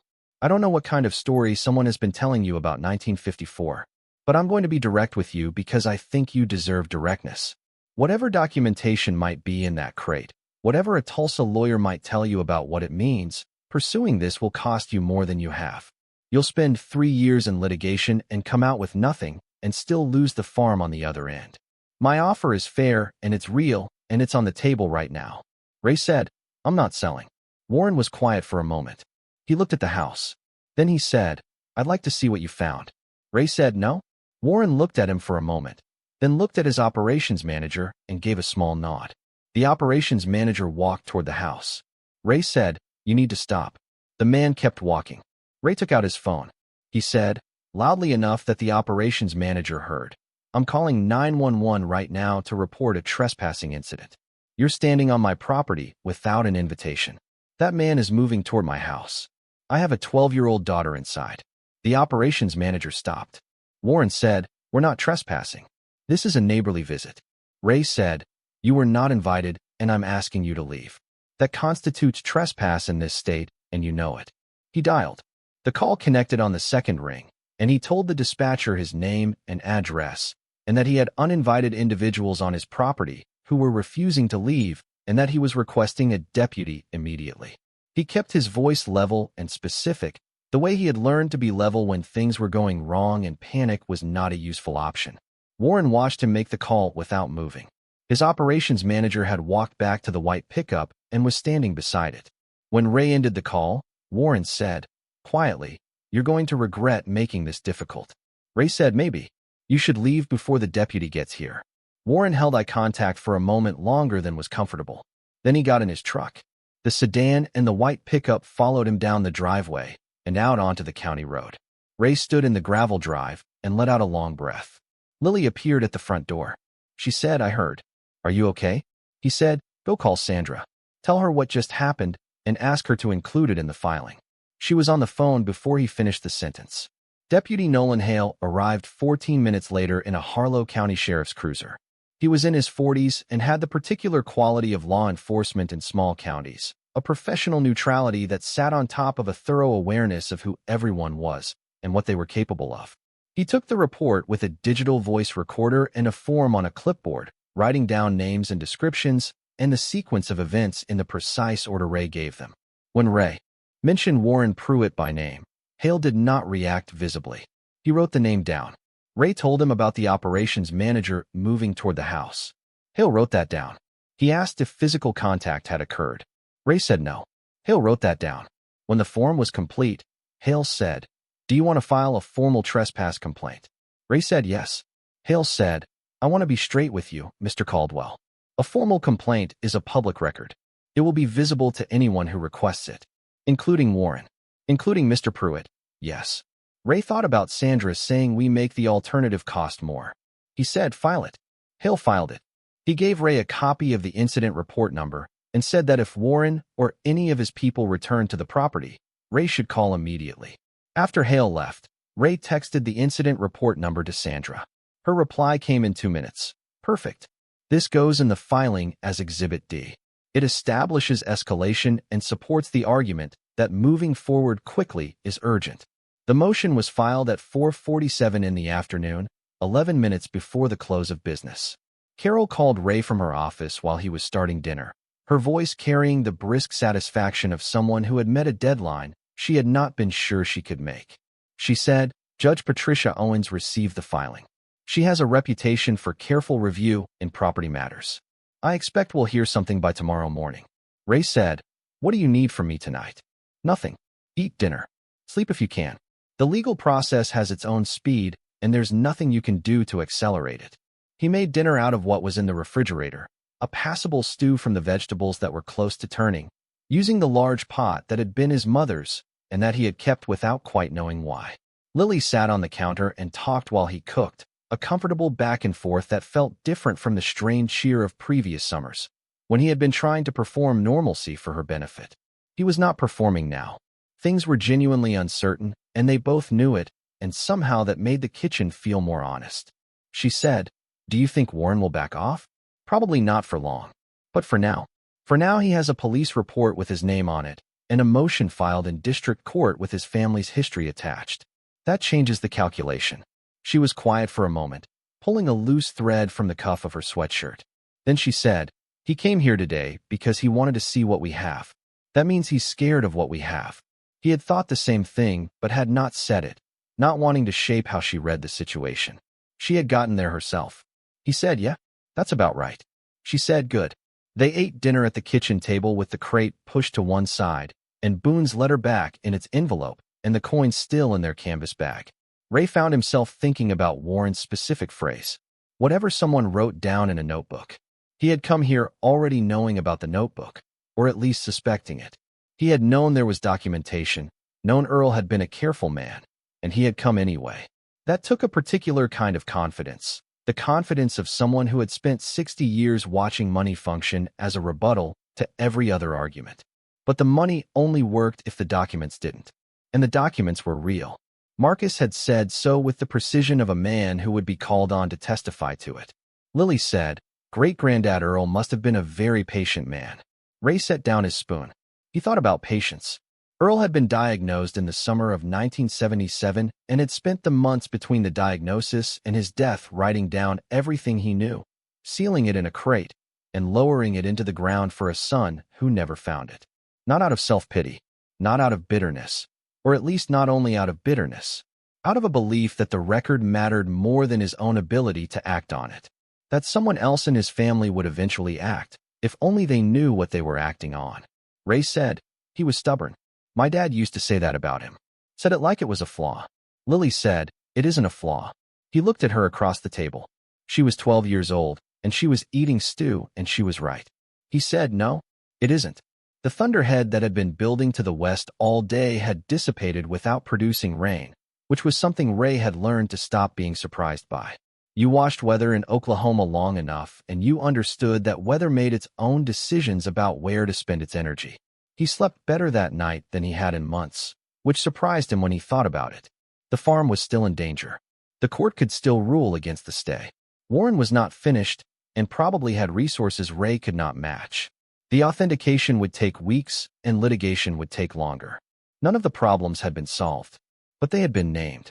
They had been placed in front of the right people with the right skills, and the process of addressing them had started, and there was a difference between a problem you could not stop and a problem you were actively fighting.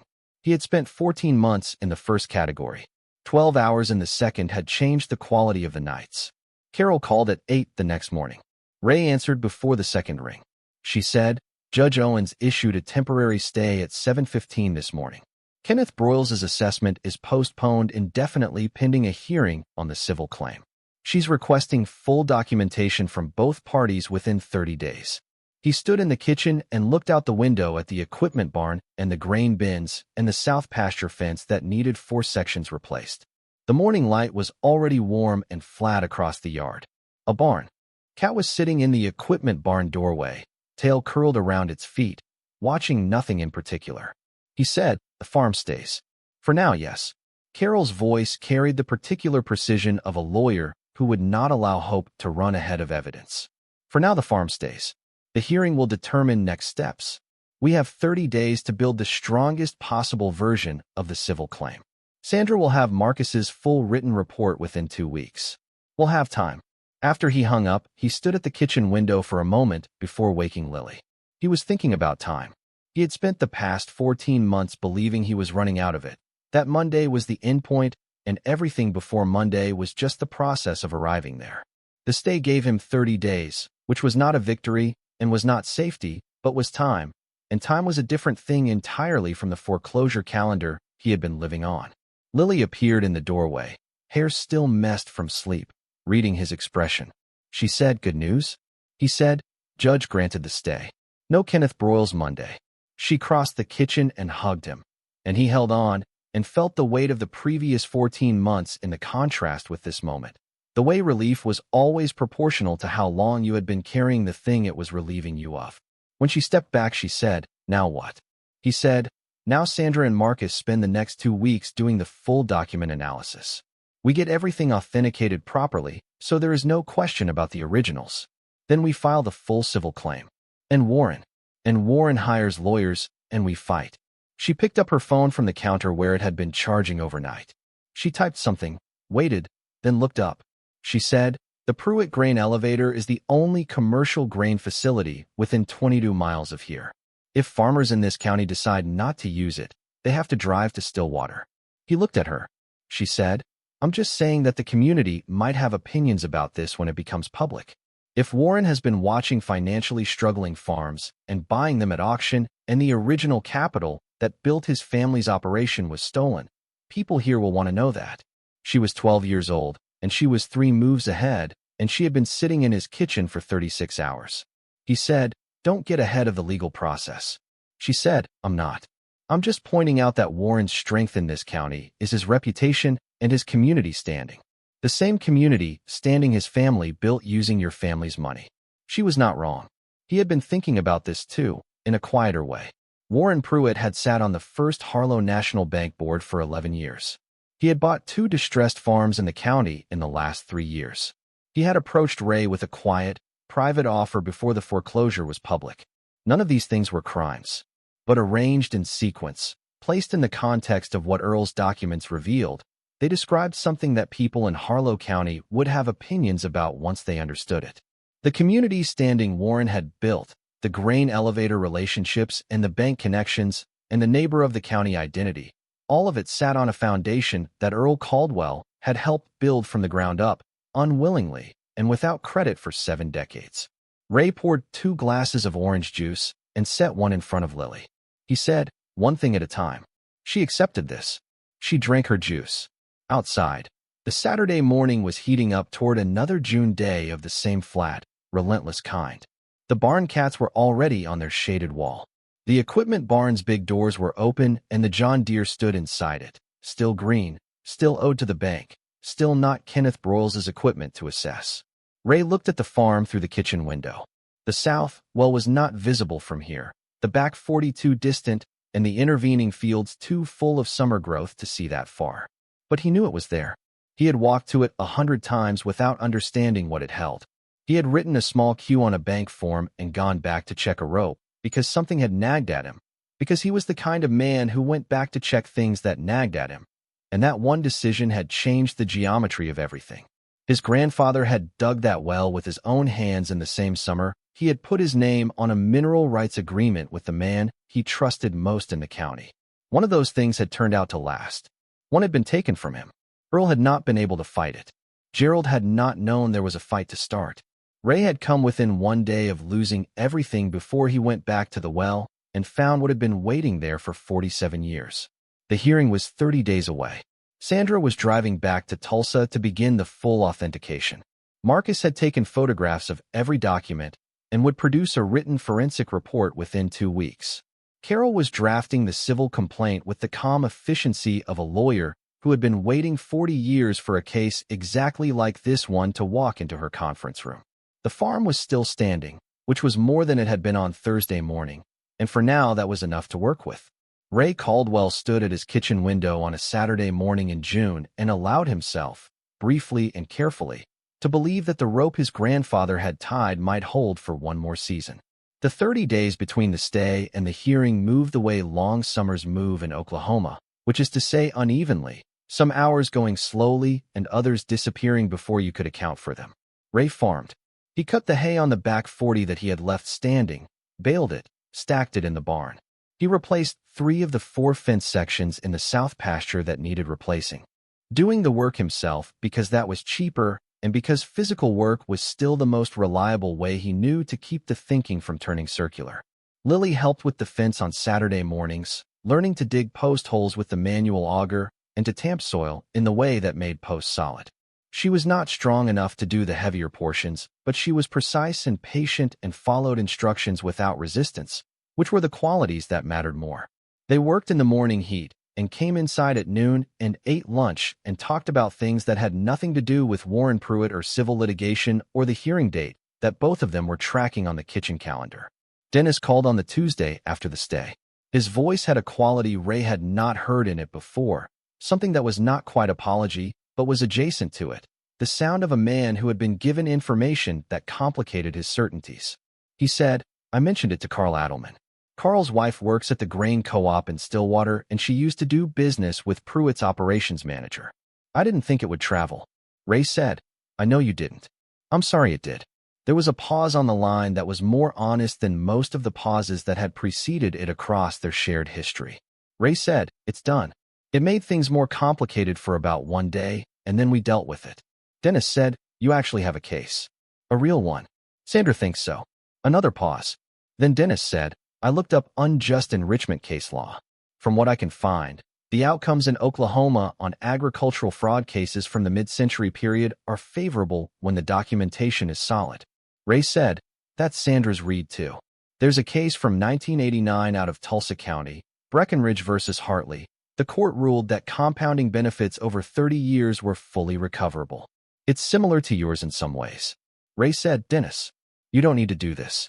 Dennis was quiet. Ray said, "I know you meant well. I know you always mean well. But I've got the right people on this, and I don't need you to build a parallel case on my behalf." A longer pause than usual. Then Dennis said, "I want to help. I don't always know how. I'm aware of that." The admission was small, but it was real, and it landed differently than Dennis's usual certainty. Ray sat with it for a moment before answering. He said, "The best thing you can do right now is let Sandra run the legal side, and not say anything to anyone about the case. That would actually help. Dennis said, "Okay. Call me if you need anything. Anything at all." After he hung up, Ray stood in the kitchen for a moment. It was the first conversation with Dennis in 30 years where he had said what he meant directly without cushioning it, and Dennis had heard him rather than explaining why he was wrong to say it. He wasn't sure what to make of that except that it felt different than the way things usually felt between them.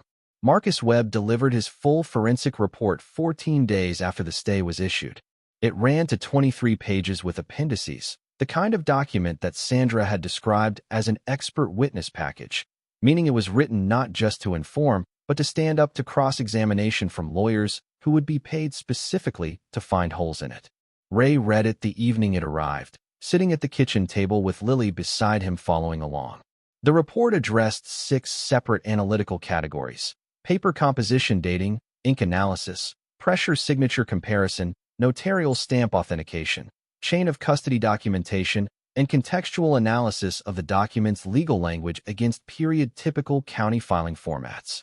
Each category reached the same conclusion through a different analytical pathway.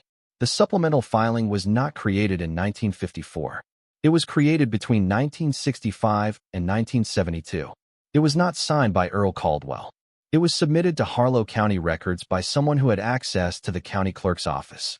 The final paragraph read, "In my professional opinion, based on 21 years of forensic document examination, the 1954 supplemental mineral rights filing is a fabricated document designed to create the appearance of a voluntary transfer of interest. The fabrication was systematic and deliberate, drawing on multiple techniques to simulate age and authenticity. In my experience, documents fabricated to this level of sophistication are not created casually. They are created when the stakes of the underlying transaction are significant and the creator anticipates future scrutiny." Lily read that paragraph twice. Then she said, "He knew Earl would try to fight it someday. That's why the document was so careful. Vern knew it would have to hold up." Ray said, "It held up for 60 years. She said, "Until now." Sandra filed the full civil complaint the following Monday, 18 days after the stay. The complaint named Warren Pruitt, personally, and Pruitt Family Agricultural Holdings LLC as defendants. It set out the history of the 1953 agreement, the fraudulent 1954 supplemental filing, the 1955 sale to Southwestern Petroleum, and the Pruitt family's subsequent use of the stolen capital to build their current operation. The unjust enrichment claim sought damages in a range Sandra had discussed with Ray privately, with the specific number to be determined by the court. Civil complaints in county court were public record on the day of filing. By Wednesday morning, the Harlow County Courier had run a brief item. By Thursday, the Tulsa paper had picked it up. By Friday, Ray had 4 voicemails from people he had not spoken to in years, some of them farmers who had done business with Pruitt Storage and Grain and had opinions about that relationship that they had not previously felt free to express. He did not call any of them back that week. He was not trying to build a media case. Sandra had been clear that the courtroom was where this would be decided, and that anything said publicly could become something Warren's lawyers used against them. But on the following Monday, Carol Meacham called. She said, "There's a woman who wants to speak with you. Her name is Ada Briggs. She's 83 years old, and she has lived in Harlow County her whole life. And she says she knew your grandfather." He drove to Carol's office that afternoon. Ada Briggs was already there when he arrived, sitting in one of the conference table chairs with the particular uprightness of someone who had learned decades ago that posture was a form of dignity. She was small and white-haired, wearing a blue dress that suggested this was a visit she had taken seriously. She had a clear plastic folder in front of her on the table.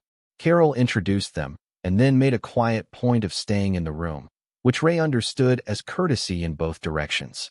Ada looked at him for a moment in the way old people sometimes looked at younger ones, searching for resemblance to people they remembered. She said, "You look like Gerald around the eyes." "Gerald had your grandfather's eyes." Ray said, "I've been told that." She nodded once. She said, "I lived 3 miles from your family's farm for 50 years. My husband and I had the place on the county road. Your grandfather helped us with a fence situation in 1966 that could have turned into a property dispute, and instead he spent a Saturday morning working it out with us and had it done before lunch.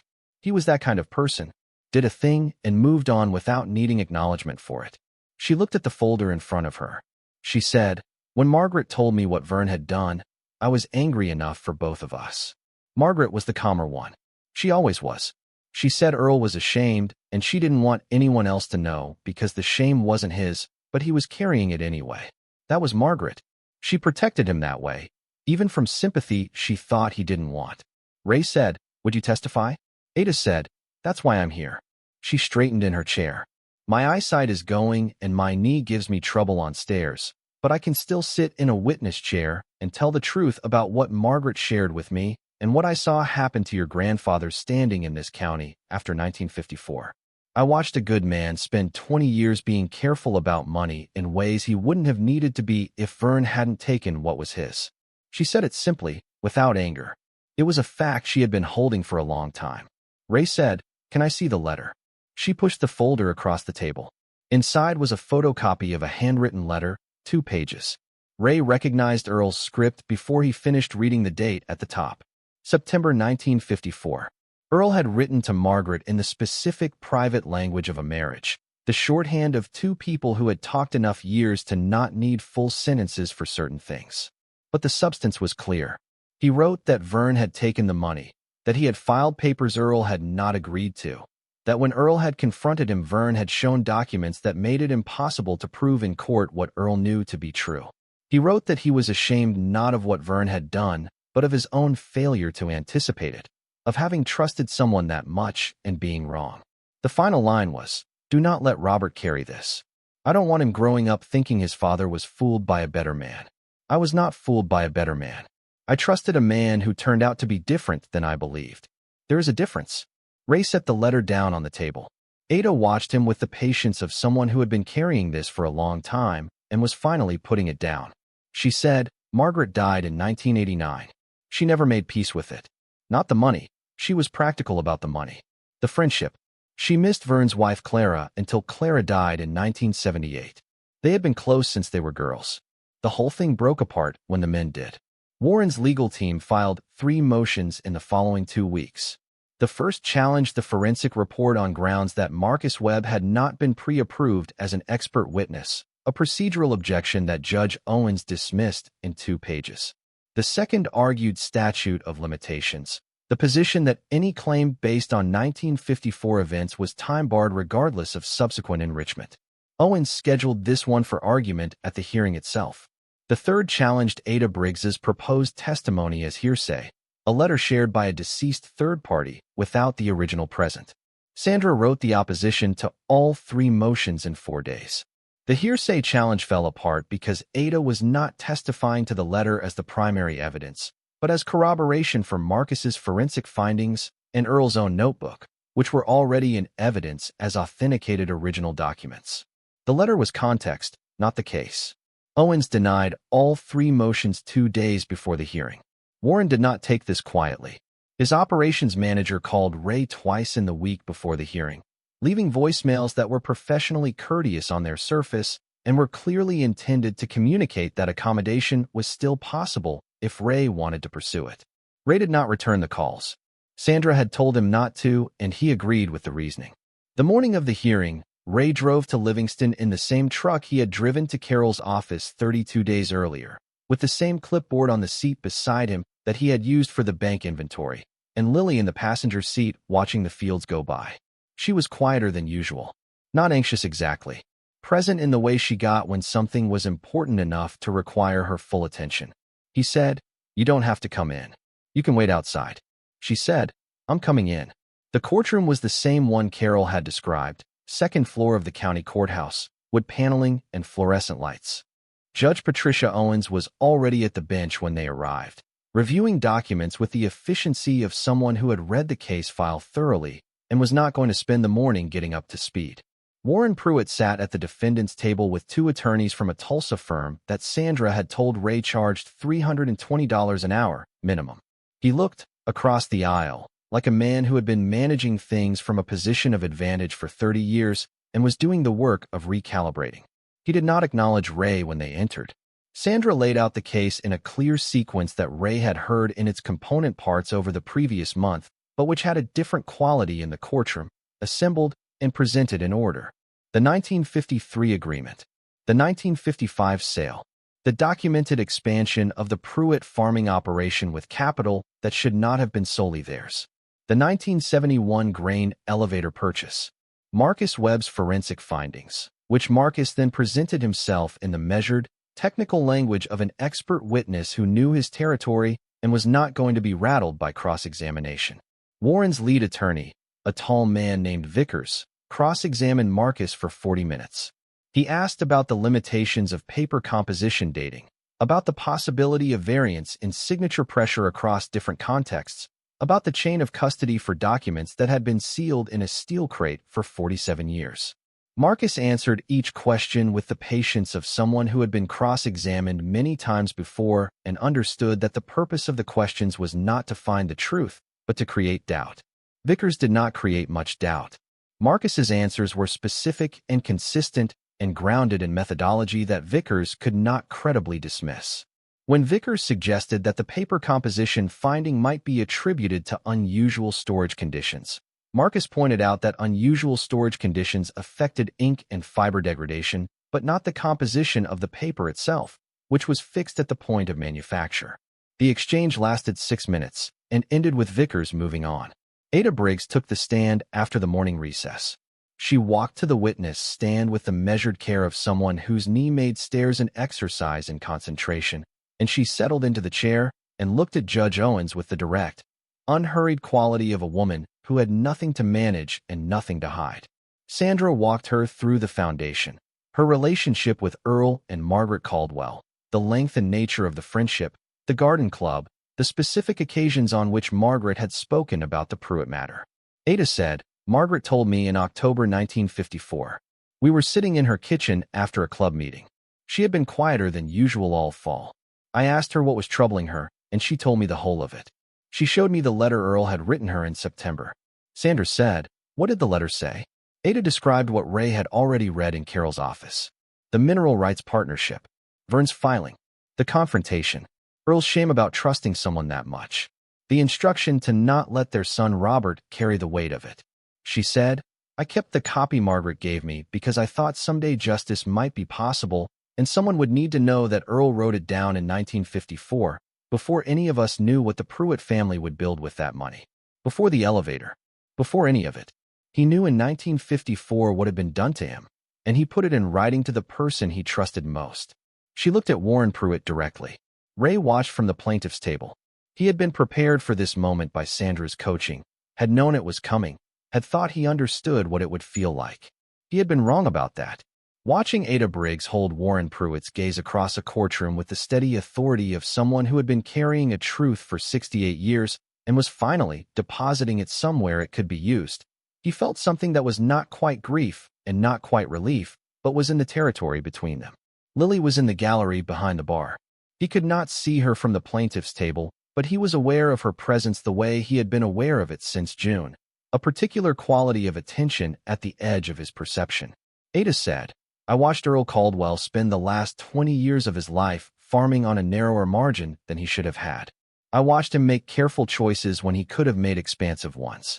I don't know what his family would have built if Vern Pruitt had honored their agreement. But I know what they lost by his not doing so, because I knew both men, and one of them thrived and one of them held on by careful effort, and the difference between them was a decision made in 1954 that was not an honest one." Vickers cross-examined her for 20 minutes. He asked about the reliability of recollections from 68 years ago. Ada said, with the measured certainty of someone who had thought about this moment for a long time, that she did not rely on memory alone. She had the letter in her possession, the copy Margaret gave her in 1954, and she had read it regularly across the years because she had always believed there might come a time when it mattered. Vickers pressed on hearsay grounds. Owens had already ruled on that. He moved on. After Ada stepped down, Ray turned in his seat for a moment. Lily was watching Ada make her careful way back to her seat beside Carol. When Lily caught his eye, she gave him a small nod that meant she understood what had just happened, and she was okay. That was all. He turned back to the front. After Ada stepped down, Vickers made the statute of limitations argument at length, citing Oklahoma precedent and federal case law and 3 academic papers on the temporal limits of unjust enrichment claims. It was technically sophisticated, and Sandra had prepared for it. She cited the discovery rule, which held that the limitations period did not begin until the claim was discoverable, and argued that a claim sealed in a steel crate at the bottom of a dry well could not reasonably have been discovered before it was actually discovered. She cited 2 Oklahoma Supreme Court decisions that supported delayed accrual in cases of deliberate concealment. Owens asked both sides specific questions about the concealment element. She wanted to know whether there was evidence that the fraudulent document was created specifically to prevent discovery of the original theft. Marcus's report addressed this, and Sandra walked the judge through the relevant pages. Then Owens called a recess. It lasted 25 minutes. Ray sat in the hallway with Lily and Sandra and did not say much. The courthouse smelled like floor cleaner and old paper and the particular institutional patience of a building that had been settling things for 100 years and would keep settling things after everyone present had moved on. During the recess, Vickers appeared in the hallway and asked to speak with Sandra privately. They moved 10 feet away, close enough that Ray could see the exchange without hearing it. The conversation lasted about 3 minutes. Sandra's expression throughout was professionally neutral. She came back and sat beside Ray and said, "They want to talk settlement. Substantial offer." He said, "What number?" She said, "They opened at 1.4. Warren's instructions are to go to 1.8 if necessary." He looked at the courthouse hallway, at the wooden benches and the frosted windows, and Ada Briggs sitting 20 feet down with Carol, the old woman's blue dress, and her clear plastic folder on her lap. He said, "No." Sandra looked at him. She said, "I should tell you that settlement has predictable certainty and a court judgment has less. We're in a strong position, but Vickers is competent." He said, "No settlement today. Not this way." She held his gaze for a moment, then nodded once and went back to Vickers. 2 minutes later, Warren himself came out into the hallway. He walked past Vickers and past Sandra and stopped in front of Ray, which was something his lawyers had almost certainly advised him against. He looked like a man who had decided the calculation had moved past what lawyers could fix. He said, quietly enough that the words didn't carry down the hallway, "I want to talk to you directly." Ray said, "All right." Warren sat down on the bench beside him, which required him to look forward rather than at Ray, both of them facing the same frosted window. He was quiet for a moment before speaking. He said, "I didn't know about the document. Well, my grandfather did. I didn't know until the complaint was filed, and I had my lawyers pull the county records." Ray said nothing. Warren said, "I know how that sounds. I know it sounds like something a man says when he needs to say something. But I'm telling you because it's true and because I think you deserve to hear it said plainly. What Vern did was wrong. What he built on top of it was built on something wrong. I understand that now in a way I didn't understand 4 months ago when I came to you with that offer." Ray looked at the frosted window. He said, "You came to me with that offer because you knew something was down in that well." Warren was quiet for a moment. Then he said, "I knew my grandfather and your grandfather had a falling out over something in the 1950s. I knew it was connected to a claim. I didn't know the specifics. But when you started having financial trouble, I thought if the land changed hands, whatever was there would just stay buried." Ray said, "That was your plan." Warren said, "It wasn't a plan. It was an assumption." He paused. "I'm not asking you to understand the difference. I'm just telling you what was true." The recess bell sounded from inside the courtroom. Warren stood up. He said, "I hope whatever happens today, you keep the farm. Whatever else I think about the claim, Earl Caldwell built something worth keeping. Your family built something worth keeping." He went back inside before Ray could answer. Ray sat on the bench for a moment longer. He thought about what Warren had said, about what he believed of it, and what he wasn't sure of. Then he went back inside. When Owens returned to the bench and the hearing resumed, she addressed the statute of limitations argument first. She said that the discovery rule applied when concealment was active and deliberate, and that the creation of a fabricated document specifically designed to override a legitimate agreement constituted active concealment. The limitations argument was denied. She turned to the merits. She said, "I have reviewed the forensic report, the original 1953 agreement, the testimony of both expert and lay witnesses, and the documentary record including Earl Caldwell's notebook and the 1976 correspondence with counsel. The evidence supports the plaintiff's contention that the 1954 supplemental filing was not a legitimate document and did not reflect Earl Caldwell's voluntary agreement." She paused, reading from a written summary she had clearly prepared during the recess. She said, The unjust enrichment doctrine applies when a defendant has received a benefit through means that are inequitable, and where it would be unjust to allow the defendant to retain that benefit without compensating the party who bore the cost. The Pruitt family received the full proceeds from the 1955 mineral rights sale, proceeds to which Earl Caldwell was contractually entitled to 50%. The subsequent use of those proceeds to build the family agricultural operation, including the 1971 grain elevator acquisition, constitutes continuing enrichment derived from the original inequitable transaction. She set the summary down. She said, "This court finds in favor of the plaintiff on the unjust enrichment claim. The question of damages requires further proceedings, and I am ordering both parties to submit their respective damages analyses within 60 days." Vickers was on his feet within seconds, noting the appeal for the record. Owens acknowledged it without visible reaction. Ray sat at the plaintiff's table and looked at the front of the courtroom where the seal of Harlow County hung on the wall, a blue and gold design he had looked at during municipal meetings and county fair registration and every bureaucratic occasion of his adult life. He had never paid particular attention to it before. He paid attention to it now. Lily's hand appeared on his arm from behind the bar, the same grip she had used at Carol's office when they were counting the coins. He put his hand over hers for a moment. Sandra was already making notes. The appeal process took 11 weeks. Warren's lawyers filed in district court, argued, and lost. They filed for further review, and at that point the cost calculation changed.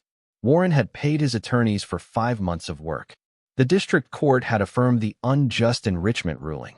Another appeal round would cost more and had a diminishing probability of success against a finding that had held through 2 levels of review. Warren's lawyers called Sandra on a Thursday afternoon.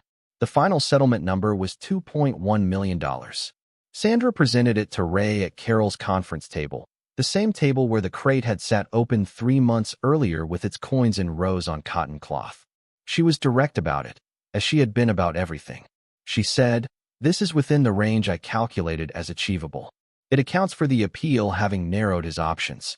It's not the upper bound of what a full damages proceeding might have awarded, but a full damages proceeding would take another 18 months, and the outcome is not guaranteed." Ray said, "Is this what you would take?"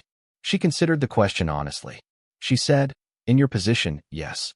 $2.1 million resolves the farm debt, gives you operating capital, and secures Lily's future. The alternative is 18 more months of litigation risk. $2.1 million is not a compromise on the merits. It is what the merits produced." He said, "Okay." After legal fees, which Sandra's contract set at 30% given the complexity and duration of the case, Ray netted a figure that he spent the first day after signing simply not looking at. He knew the number. He had looked at it on the wire transfer confirmation and then put the paper in a drawer and gone out and replaced the 4th fence section in the south pasture. The work took 3 hours and felt right in the way that physical work always felt right after a period of abstraction, like returning to a language your hands remembered even when your mind had been elsewhere. The farm debt to First Harlow National cleared in full within a week of the transfer.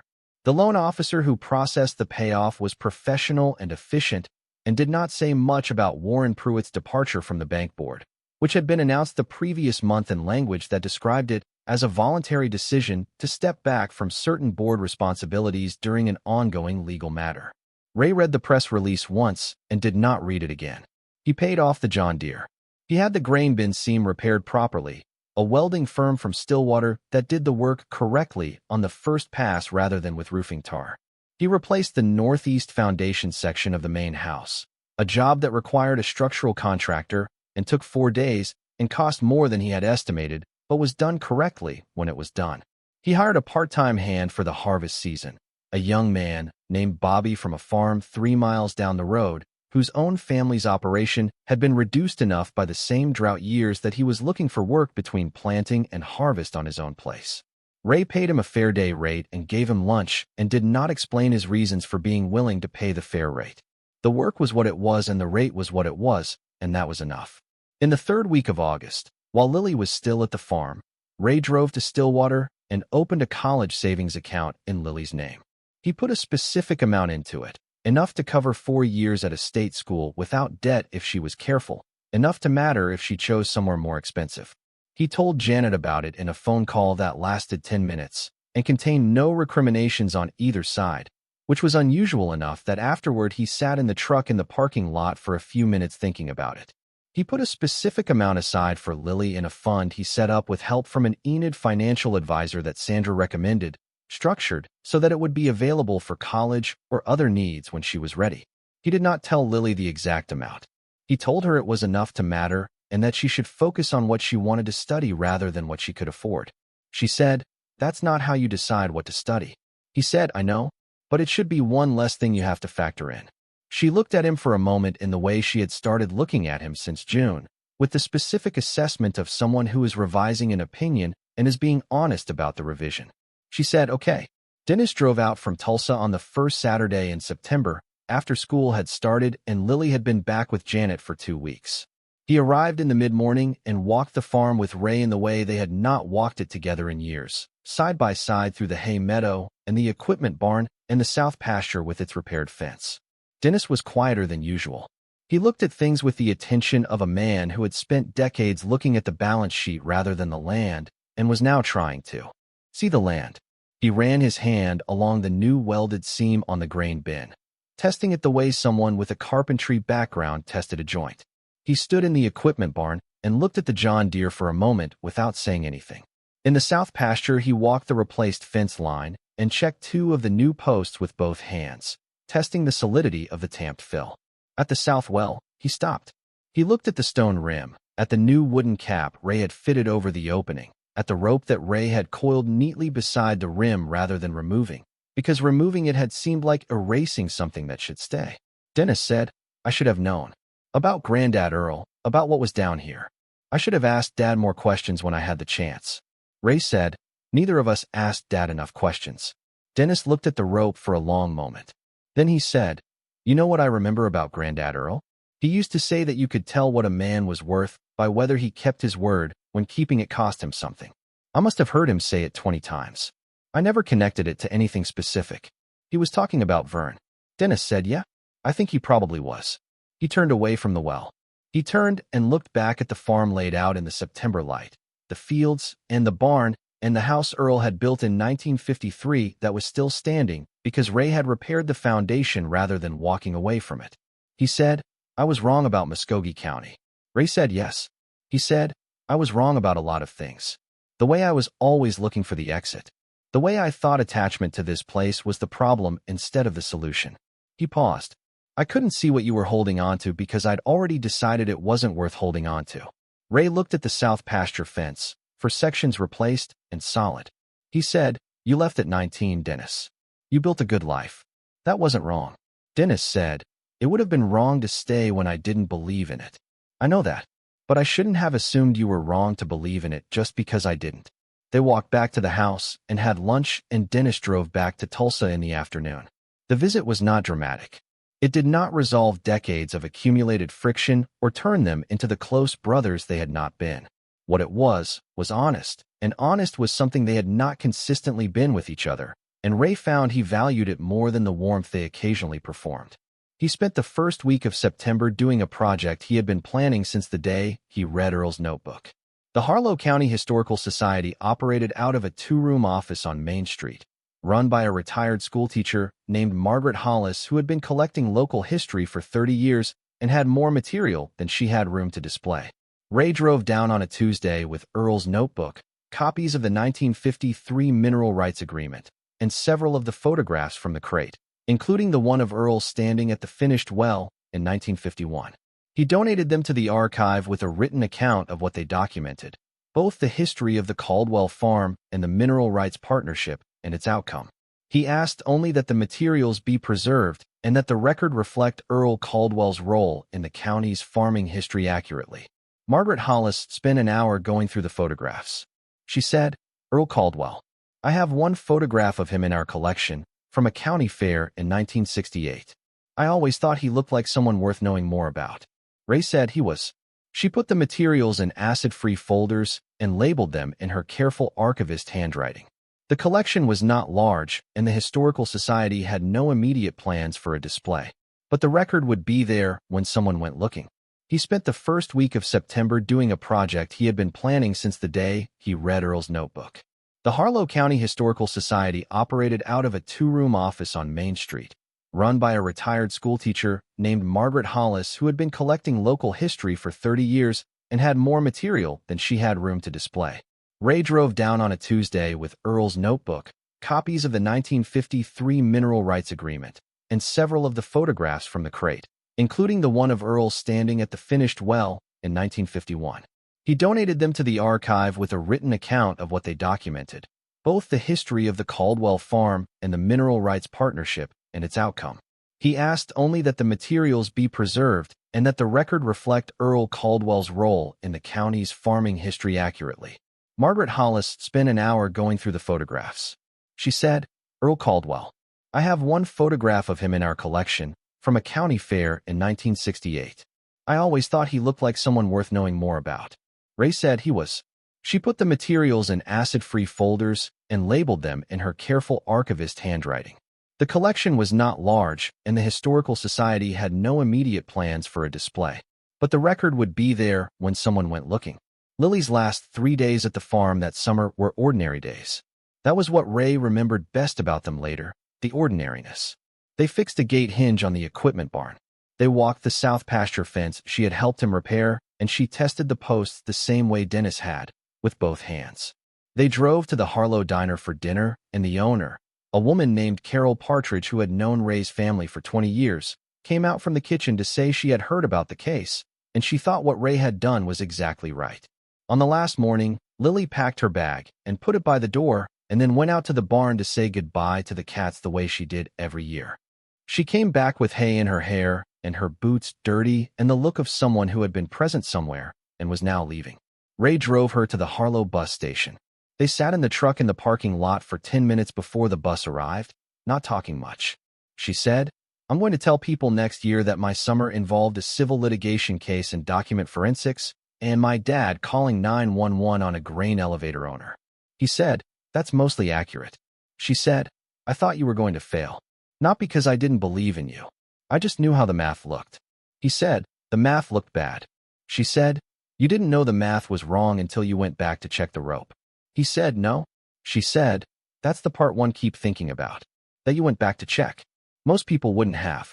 Most people write the small Q and move on." He didn't answer that. She was right, and he wasn't sure it was entirely a virtue. Going back to check a rope on a dry well when you had 4 days until the bank came and 100 other things that needed doing. It might have been stubbornness. It might have been the kind of attention to detail that farming taught you over 30 years and then left you with even when the specific application wasn't obvious. He wasn't sure it mattered which one it was. The bus pulled in. Lily picked up her bag and hugged him. The same grip she had used at the start of the summer, held just a beat longer than the year before. She said, into his shoulder, "Next summer, I want to learn how to drive the tractor properly. Not just the field, actually drive it." He said, "We'll do that." She stepped back and looked at him once more with the specific assessment she had been doing all summer, revising her opinion on a figure she thought she knew. She said, "I'm glad Earl left it in the well for you." He watched her board the bus.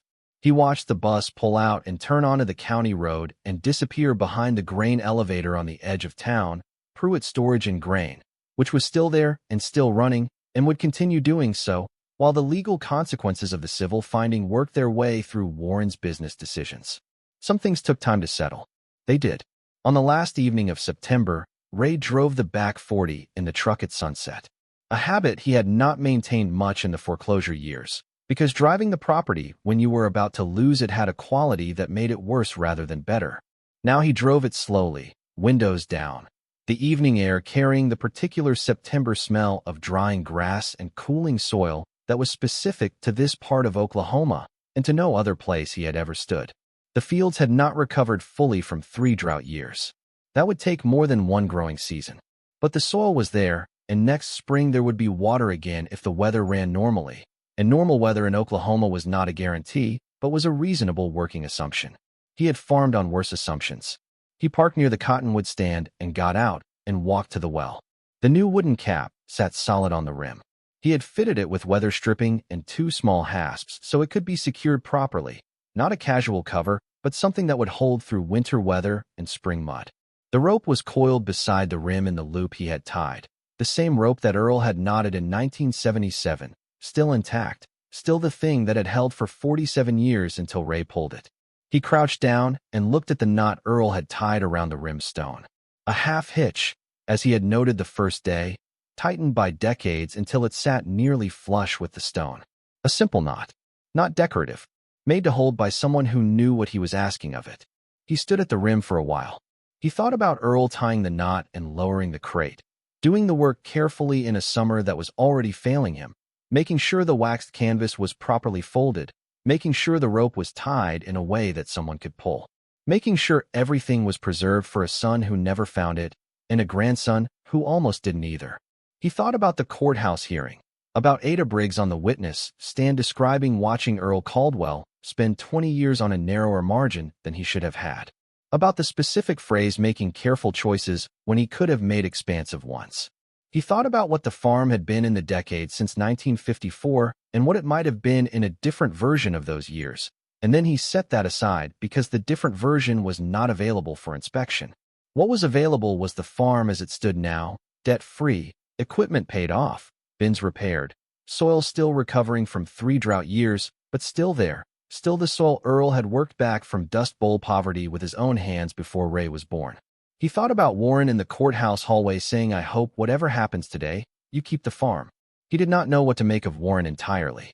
A man who had come to him with a private offer, motivated partly by genuine good neighbor concern and partly by the quiet fear of what Earl might have left behind. A man who had not known the specific shape of what his grandfather did, but who had known enough to worry. What you did with that kind of knowledge, whether you investigated it or suppressed it or found ways not to look directly at it, said something about the kind of person you were. Ray had formed his opinion of Warren's answer to that question and kept it to himself. He put his hand on the rim stone. Earl had put his hands here too, had steadied himself against this same stone and lowered the crate down into the dark and trusted the rope to hold. Ray did not know if Earl had believed his son would find it soon or had understood it might take longer. The notebook did not say. It said only that the record was there and that whoever found it should know the whole of it before doing anything with it. Ray had tried to honor that. He thought he had. Lily called that night from Janet's house in Tulsa, the way she had started calling on Sundays since she went back. She wanted to know about the Historical Society visit and whether Margaret Hollis had seemed like a person who would actually use the materials or just file them away and forget them. Ray described the conversation, and Lily's verdict was that anyone who had one photograph of Earl from a 1968 county fair and called him someone worth knowing more about was probably trustworthy. She said, "I've been telling people at school about the case. Not everything, just the broad shape of it." He said, "What do people say?" She said, "Most of them think it's interesting."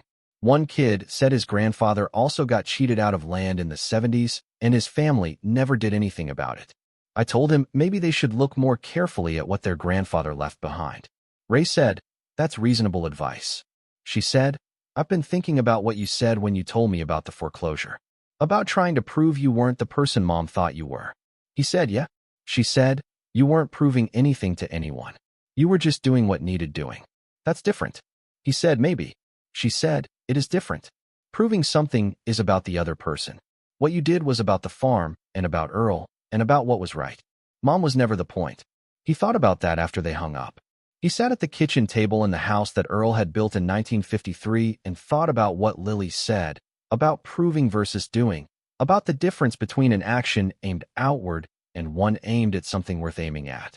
He had spent most of the summer afraid that the outcome would determine what the summer meant.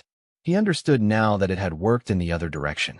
What the summer meant had determined the outcome, because he had been willing to go back to the well, to call Carol Meacham, to stand in his gravel drive and dial 911 rather than step aside, not because he expected to win, but because stepping aside was the same as agreeing that Warren Pruitt's version of the story was the correct one.